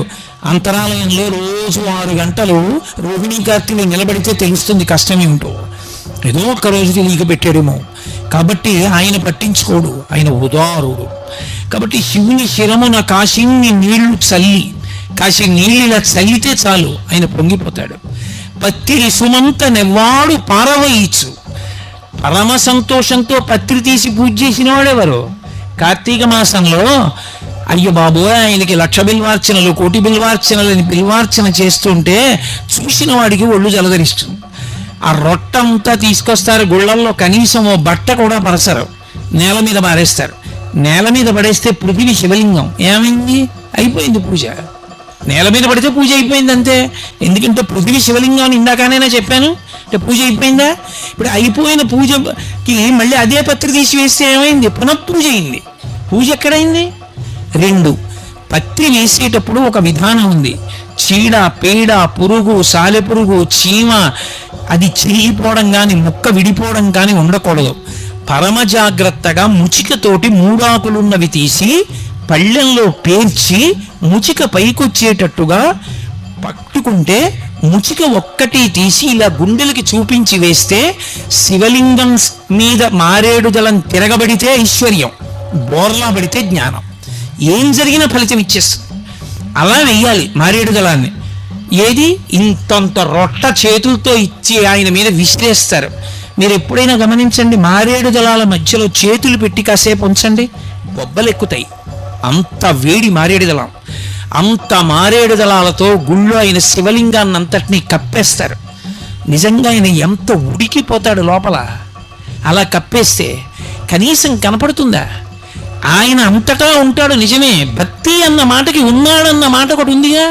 ఏది పూజ అసలు? అసలు ఆ భావన ఎక్కడుంది? పత్తిరి సుమంత నెవ్వాడు పారవయిచు. వాడు పత్రి పారేశాడంటే ఆయన మీద, అయినా కూడా ఆయన ప్రసన్నుడై కామధేనువు అనింటి గాడి పశువు అలా పత్రి విసిరేసిన వాడికి కామధేనువుని తెచ్చి వాడు దొడ్లో కట్టేస్తాడు. నీ కోరికలు తీర్చుకోరా అంటాడు. అల్ల సురశాఖవానింటి మల్లె చెట్టు, కల్పవృక్షాన్ని తీసుకొచ్చి అటువంటి వాడి ఇంట్లో పెరట్లో పాతి నీ కోర్కెలు తీర్చుకోరా అంటాడు. అపరాధం అన్నది పట్టించుకోకుండా లోపలికి వచ్చాడు, నమస్కారం పెట్టాడు, అంతే చాలని పొంగిపోయేవాడెవరో వాడు అసుతోషు తప్ప నాకు ఇది ఇవ్వాలన్న కోరిక వాడికి ఉండదు అసలు. అంతటి ప్రసన్న హృదయుడై చిన్న దోషం కూడా పట్టించుకోకుండా శివ అని పిలిచినంత మాత్రం చేత పొంగిపోయేటటువంటి మనసున్నవాడెవరో వాణ్ణి శివుడని పిలుస్తారు. అందుకే మీరు చూడండి, శివభక్తి యొక్క చరిత్ర మీరు పరిశీలనం చేస్తే లోకానికి అపరాధంగా కనపడినవన్నీ కూడా భక్తి ఉన్నప్పుడు ఆయన ఉపచారంగా తీసుకున్నాడు. లోకం అపచారంగా తీసుకుంది దాన్ని.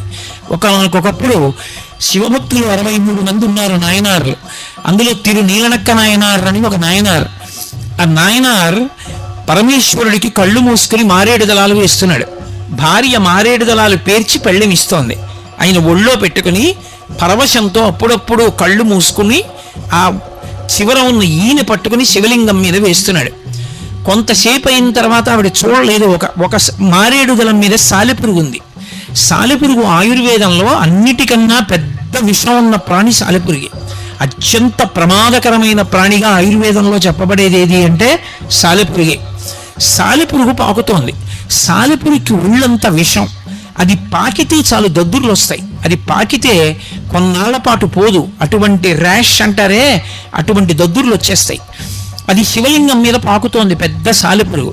నీలనక్క నాయనార్ భార్య చూసింది. నాయనారు కూడా చూశాడు. ఆయన మహానుభావుడు, ఆయన ఒంటి మీద సాలెపురుగు పాకితే ఆయనకి లెక్క ఊరుకున్నాడు.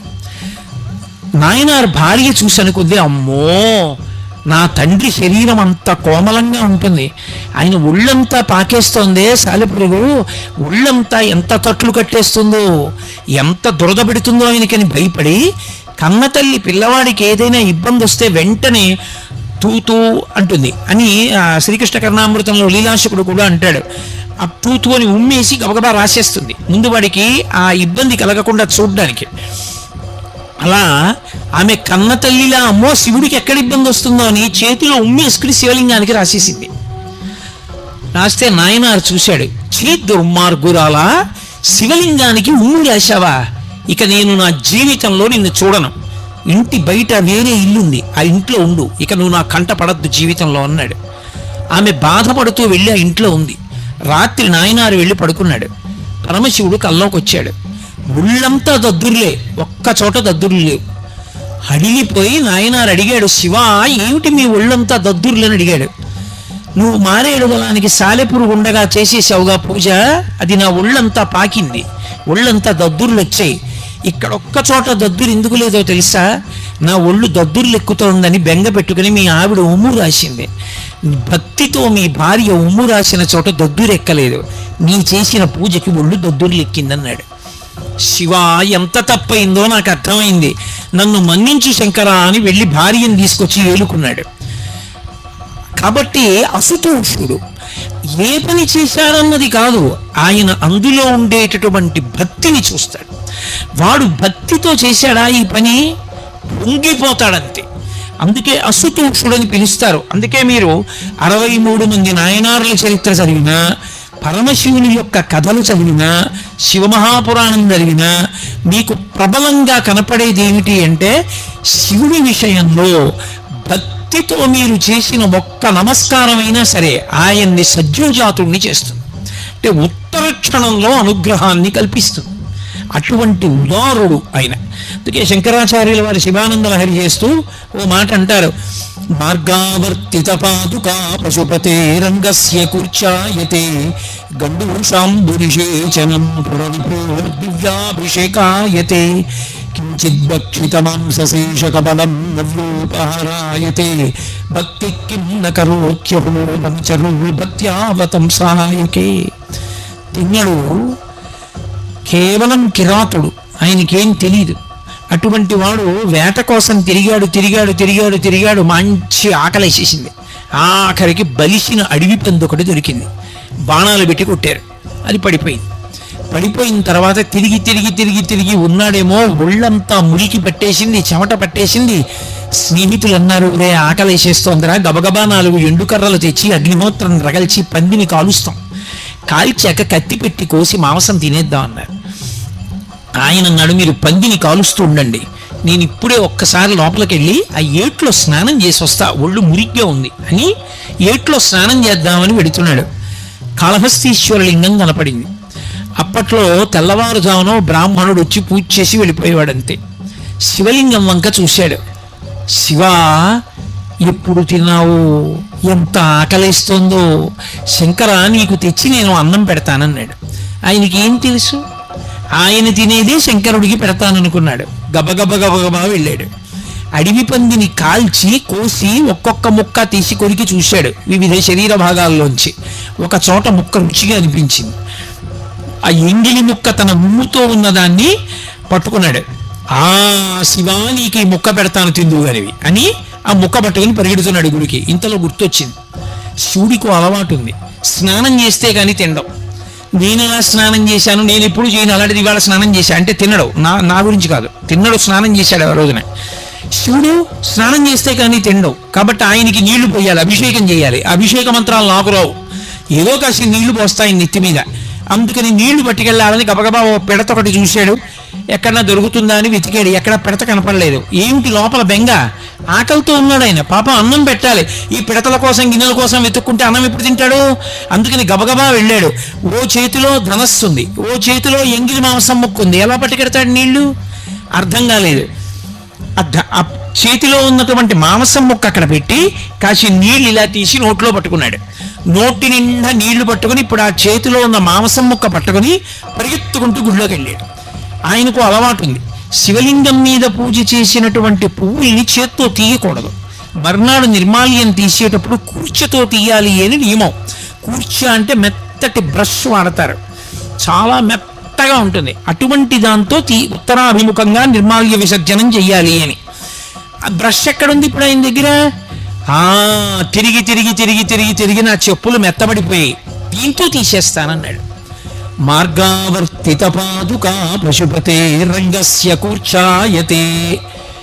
మలమూత్రాలు జంతువుల్ని అన్నిటినీ తొక్కి తిరిగి తిరిగి వచ్చినటువంటి ఎడంకాలి చెప్పు తీసి ఆ పానవట్టం మీద మాంసం ముక్క పెట్టి ఆ చేత్తో చెప్పుతోటి శివలింగం మీద ఉన్న పువ్వులు తీసేశాడు. శివుడు అన్నాడు, రంగస్య కూర్చాయతే. ఎంత గొప్ప పూజ చేశావురా, ఎంత గొప్పగా తీసావురా నిర్మాల్యం అన్నాడు. గండూషాంబునిషేచనం పురరిపోర్ దివ్యాభిషేకాయతే. ఆ గండస్థలం అంటే పుక్కిట పట్టిన నీళ్లు ఊమిశాడు శివలింగం మీద. అబ్బో, ఎంత గొప్ప అభిషేకం రా అనుకున్నాడు శివుడు. కించిద్భక్షితమాంసశేష కబలం నవ్యోపహారాయతే. తను ఎంగిలి కురికి తెచ్చి ఒంగుతో ఉన్న మాంసం ముక్క అక్కడ పెట్టి శివ తినన్నాడు. ఆయన తినలేదు. ఎందుకు తినవు, ఆకలేస్తుంటే? ఏమిటి నేను చేసిన తప్పు? తల కొట్టుకున్నాడు, తినేశాడు శివుడు. నవ్యోపహారాయతే భక్తి కిం నకరోత్యహో వనచరో భక్త్యావతంసాయకే అన్నారు శంకరులు. భక్తి ఎంత గొప్పదయా శివ. భక్తితో తిన్నడు ఇటువంటి ఉపచారాలు చేస్తే, అపచారాలు చేస్తే ఉపచారాలుగా నువ్వు తీసేసుకున్నావా? భక్తి ఒక్కటే చూసావా? ఎంతటి ఉదార హృదయుడవయ్యా శివ అని రెండు చేతులు ఎత్తి శంకర భగవత్పాదులు నమస్కారం చేశారు. అంటే దాని ఉద్దేశం, తిన్నడు అలా చేస్తే పుచ్చుకున్నాడని మనం కూడా అలా చేయొచ్చా? చేయకూడదు. తిన్నడికి తెలియదు కాబట్టి అలా చేశాడు. మనకి ఎంత తెలుసో అంత తెలిసినట్టు ఉపచారం చేయాలి తప్ప తెలిసే కూడా అపచారం పరమేశ్వరుని యందు చెయ్యరాదు. అప్పుడు అది భక్తి అన్నమాట ఎందుకు అవుతుంది? ఉపచారాన్ని ఉపచారంగానే చెయ్యాలి.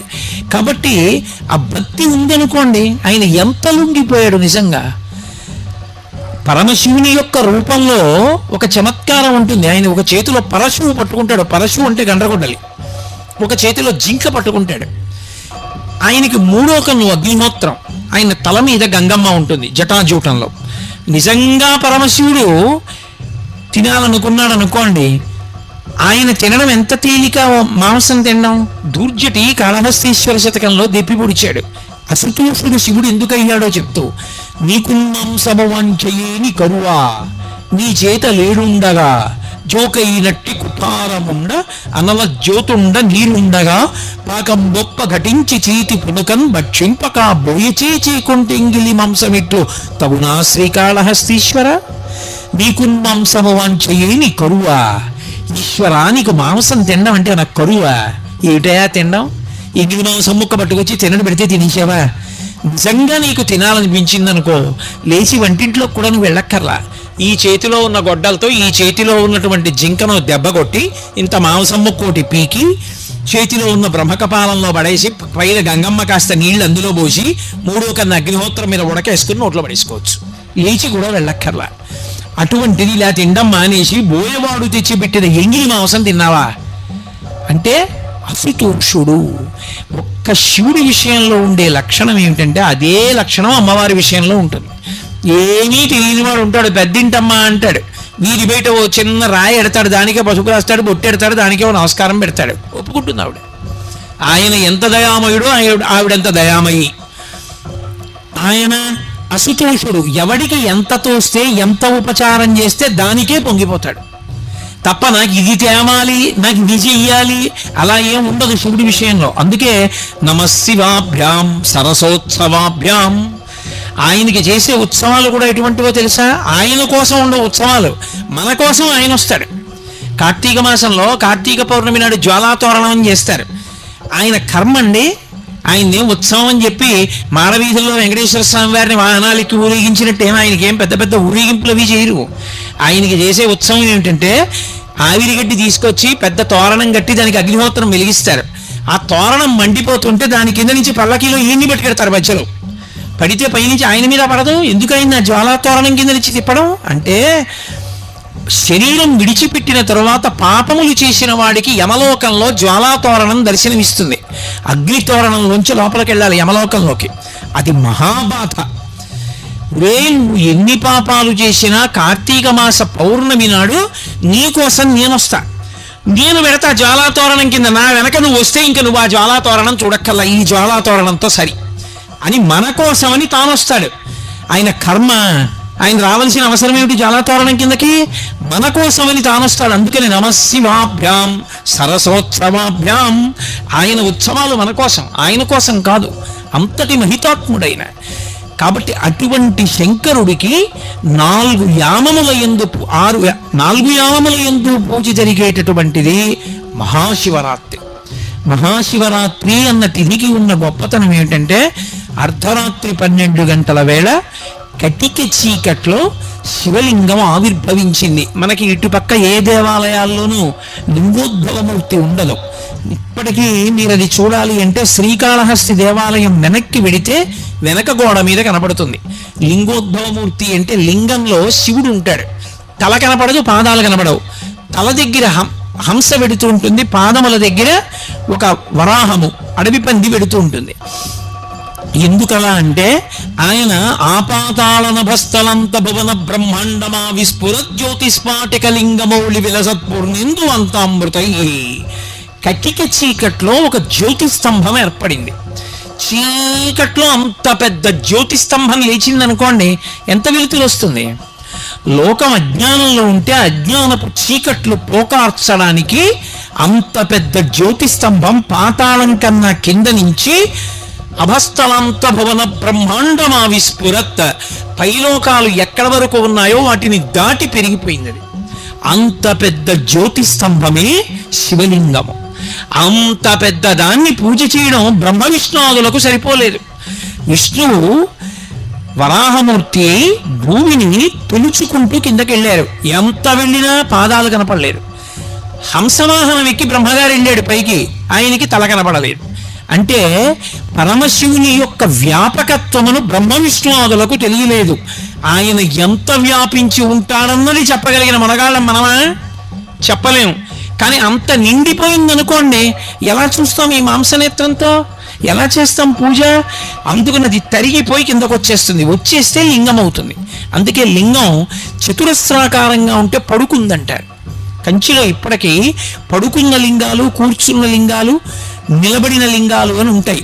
అవి పీఠం అది చతురస్రాకారంగా ఉందా, త్రిభుజంగా ఉందా అన్నదాన్ని బట్టి నిర్ణయం చేస్తారు. శివలింగం ఎప్పుడూ కూడా సాధారణంగా గుండ్రంగా ఉంటుంది. శ్రీకాళహస్తి లాంటి లింగాల మినహాయింపు గుండ్రగా ఉంటుంది. గుండ్రగా ఉండడానికి కారణం ఏమిటో తెలుసా? ఇప్పుడు నేను ఇలా ఓ సున్నా గీశాను అనుకోండి, ఈ నా ఎదురుగుండా ఉన్న బల్ల శాలువాలు పూలదండలు ఎందులో ఉన్నాయి? నేను గీసిన సున్నాలో ఉన్నాయి. నేను ఇప్పుడు ఈ సున్నా ఇలా నా చుట్టూ కూడా తిప్పాను అనుకోండి, నేను మైకు ఇవి కూడా ఇందులో ఉన్నాయి, సున్నాలో ఉన్నాయి. నేను అలా సున్నా ఇలా సభ చుట్టూ తిప్పాను అనుకోండి, ఇప్పుడు ఈ సభ ఇవి అన్నీ కూడా ఇందులో ఉన్నాయి, ఆ సున్నాలో ఉన్నాయి. నేను దాన్ని ఇలా తిప్పాను అనుకోండి, తేతలి చుట్టూ తిప్పాను అనుకోండి, తేతలి గ్రామం అంతా ఇందులో ఉంది, అందులో ఉంది. నేను దాన్ని ఇలా అన్నాను అనుకోండి, భారతదేశం అంతా తిప్పేశాను అనుకోండి, ఇప్పుడు దేశం అంతా ఎందులో ఉంది, అందులో ఉంది. సమస్త బ్రహ్మాండముల చుట్టూ అలా గీత గీశాను అనుకోండి, ఇప్పుడు అవన్నీ ఎందులో ఉన్నాయి, అందులో ఉన్నాయి. అసలు నిజానికి అండాకారములో ఉంటుంది బ్రహ్మాండము అంటారు, అందుకే కోడిగుడ్డు ఆకారంలో ఉంటుంది. అసలు ఈ లోకాలన్నీ శివలింగాకృతిలో ఉంటాయి. అది ఒరగడం ఎటురుగుతుందంటే చేసిన అభిషేక ద్రవాలన్నీ కూడా ఉత్తర దిక్కున సముద్రంలో పడిపోతాయి. దేవతలు చేసినటువంటి అభిషేకాలన్నీ కూడా ఉదయగ్రావము పానవట్టము అభిషేకో తత్ప్రవాహంబు వార్ధి జలధ్వంతము ధూపదీమము అని తూర్జటి కాళహస్తి మహాత్యంలో వర్ణిస్తాడు. బ్రహ్మాండాకృతిలో ఉంటే గుడ్డు ఇలా పట్టుకున్నాం అనుకోండి, ఓ పక్కకి వాలుగా ఉంటుంది. అది ఉత్తర దిక్కుకు పడాలి అభిషేక జలాలు. అవే దేవతలు చేసిన అభిషేక జలాలే మహాసముద్రాలై పడిపోయి ఉత్తర దిక్కున. ఇప్పుడు అంతటా నిండిపోయింది అనుకోండి గుండ్రంగా ఇలా లింగం, ఎలా పూజ చేస్తారు చెప్పండి నాకు? మీరే అందులో ఉన్నారు, ఇక మనం ఎలా చేస్తాం పూజ? అప్పుడు ఆయన ఏం చేస్తాడంటే మనని అనుగ్రహించడానికి ఇలా తరుగుతూ వస్తాడు. ఇలా పెరిగినది ఏదుందో అది బ్రహ్మాండమావిస్ఫురత్. బ్రహ్మాండమావిస్ఫురత్ సంకోచత్వాన్ని పొందితే ఇలా తరుగుతుంది. తరిగి తరిగి తరిగి తరిగి తరిగి మన ఎదురుగుండా ఇలా గుండ్రంగా కూర్చుంటాడు. ఇప్పుడు అది పైకి కిందకి వెడల్పు తిరిగిపోయింది అనుకోండి, అన్నీ అందులోకి వెళ్ళిపోతాయి. అన్నీ అందులోకి వెళ్ళిపోయింది ఏదో అన్నీ ఇందులో ఉన్నాయో, ఏది అందులో లేకుండా లేదో అది ఘనీభవించి సంకోచించి మన ఎదుటకొస్తే లింగం గుర్తయింది. ఇప్పుడు దాన్ని గుర్తుగా తీసుకుని దాని మీద అభిషేకం చేస్తే తత్ఫలితం ఏమవుతుంది? బ్రహ్మాండం అంతా చల్లబడిపోతుంది.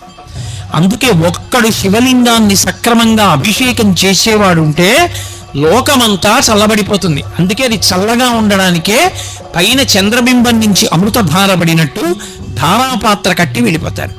అందులోంచి ధారపడుతూ ఎప్పుడు శివలింగం చల్లగా ఉంటుంది. శివాలయంలో శివలింగం చల్లగా ఉంటే ఊరు చల్లగా ఉంటుంది.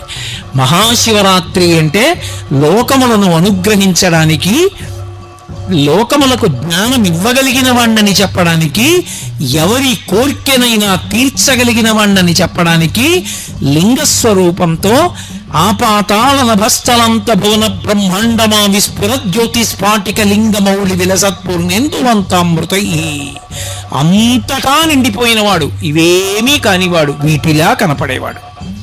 స్ఫాటికలింగ, స్ఫటికలింగం ఉందనుకోండి, అది చాలా గొప్పది. స్ఫటికలింగం, స్ఫటికలింగం రామేశ్వరం క్షేత్రానికి వెడితే తెల్లవారుజామున 4 గంటలకి బ్రహ్మముహూర్తంలో అభిషేకం చేస్తారు స్ఫటికలింగానికి. అప్పుడు చూపిస్తారు. ఆ స్ఫటికలింగం ఎదురుగుండా ఓ ఎర్ర పువ్వు పెడతారు, లింగం అంతా ఎర్రగా అయిపోతుంది. పువ్వు తీసేస్తారు, తెల్లగా అయిపోతుంది. శివలింగం మీద తెల్లటి పాలు పోస్తారు, తెల్లగా అయిపోతుంది. పసుపు నీళ్లు పోస్తారు, పచ్చగా అయిపోతుంది. మామూలు నీళ్లు పోస్తారు, మళ్ళీ తెల్లగా అయిపోతుంది. ఎదురుగుండా ఏది పెడితే దానిలా కనపడుతుంది, కానీ నిజానికి అదేమిటి? ఏమీ కాదు, శుద్ధ స్ఫటికం.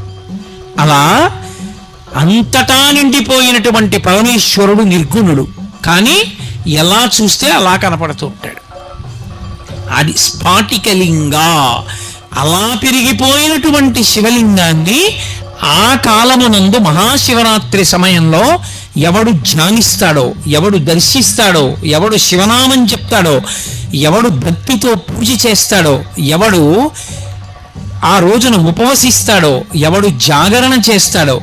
జాగరణం అనేటటువంటిది దేని చేత జరుగుతుంది అంటే, విశేషమైనటువంటి రోగము శరీరంలో ప్రవేశిస్తే జాగరణం చేస్తాడు. అంటే నిద్ర పట్టదు. మహాభారతంలో విదురుడు అడుగుతాడు ధృతరాష్ట్రుణ్ణి, మృత్యు సమీపించినప్పుడు నిద్ర పట్టదు, ఏదో సంధితో మాట్లాడుతూ ఉంటాడు. అలా కాకుండా ప్రయత్నపూర్వకంగా నిద్రమాని ఒక రాత్రి ఎవడు శివనామస్మరణ చేశాడో వాడు యమదర్శనాన్ని పొందకుండా ఈ జాగరణ చేత, రోగము చేత జాగరణ చెయ్యవలసిన అవసరం లేకుండా శివుని యందు కలిసిపోతాడు. అంత అద్భుతమై శివమయమైనటువంటి కాలము కనుక నెలకి ఒకసారి చతుర్దశి రాత్రి పరివ్యాప్తమైతే శివరాత్రి. మహాశివరాత్రి జ్యోతిస్తంభం ఏర్పడితే పరమాద్భుతమైన కాలము. అందుకే జన్మానికి ఒక శివరాత్రి అంటారు. ఏదో ఒక పదార్థం, పాలో పెరుగో తేనెో నెయ్యో పంచదారో విభూతో చందనోదకమో ఏదో ఒకటి పట్టుకుని దేవాలయంలోకి వెళ్ళాలి, శివదర్శనం చెయ్యాలి. శివనామ స్మరణ చేస్తూ శివస్తోత్రములను చదువుకుంటూ భగవంతునికి సంబంధించినటువంటి స్మరణతో కాలము గడపకపోతే మనుష్య జన్మ నిరర్ధకమైపోతుంది. శివమయమైన కాలము, శివుని యొక్క కాలము కనుక ఆ కాలమునకు మహాశివరాత్రి అని పేరు. అంత అద్భుతమైనటువంటి శివరాత్రి వస్తోంది. ఎప్పుడైనా శివలింగం ఉన్న చోట పాము తిరిగితే పార్వతీదేవి తిరిగింది అని గుర్తు. కొన్ని చోట్ల పాము పడగబడుతుంది. నేను ఒక చోట విన్నాను, ఇక్కడికి రాజరాజ నరేంద్రుడు పరిపాలించే కాలంలో వెళ్ళిపోతుంటే రథానికి పాము అడ్డం వచ్చి రాత్రంతా ఉండిపోతే ఆయన మరునాడు దర్శనానికి వస్తే ఇక్కడ శివలింగ దర్శనం అయింది అని. అలాగే ఇక్కడ ఒక వేశ్య ప్రతి మహాశివరాత్రి నాడు నృత్యం చేసేదని, ఆమె ఒక సంవత్సరం నృత్యం చేయడానికి రాకపోతే ఆమె ఇంటి చుట్టూ బుసలు కొడుతూ పాము తిరిగిందని, ఆమె వచ్చి ఇక్కడ నృత్యం చేసిందని ఈ క్షేత్ర వైభవం గురించి నేను విన్నాను. అంటే ఎంత విశేషమైనటువంటి శివ తేజస్సు కలిగిన క్షేత్రమో చూడండి. కాబట్టి అంత గొప్ప క్షేత్రంలో మీరు ఉండడం, మహాశివరాత్రిని సద్వినియోగం చేసుకోవడం, అంత చక్కటి దేవాలయంలో అమ్మవారిని అయ్యవారిని సేవించగలగడం, పైగా 2 నందులు ఉన్నటువంటి విశేషమైనటువంటి క్షేత్రం. అంత గొప్ప క్షేత్రంలో మహాశివరాత్రి నాడు మీరందరూ ధన్యులవుతూ నన్ను కూడా శివరాత్రికి ముందు పిలిచి శివుడి గురించి 4 మాటలు చెప్పవయ్యా అని అడగడం, ఇటువంటి క్షేత్ర ప్రాంగణంలో కూర్చుని పరమశివ వైభవం గురించి ఎంత చెప్పడం అంటే అది మహాసముద్రం ఎంతైనా చెప్పచ్చు. ఏకశబ్ద సమ్యజ్ఞాత సృష్ట ప్రయుక్త స్వర్గే లోకే కామదుర్భవతి. భక్తితో నమ్మి చెప్పుకున్న ఒక్క మాట చాలు. కాబట్టి మీ అందరూ కూడా ఇంత ఓపికగా నిలబడి కూర్చుని కూడా అంత ఇరుగ్గా ఉండి కూడా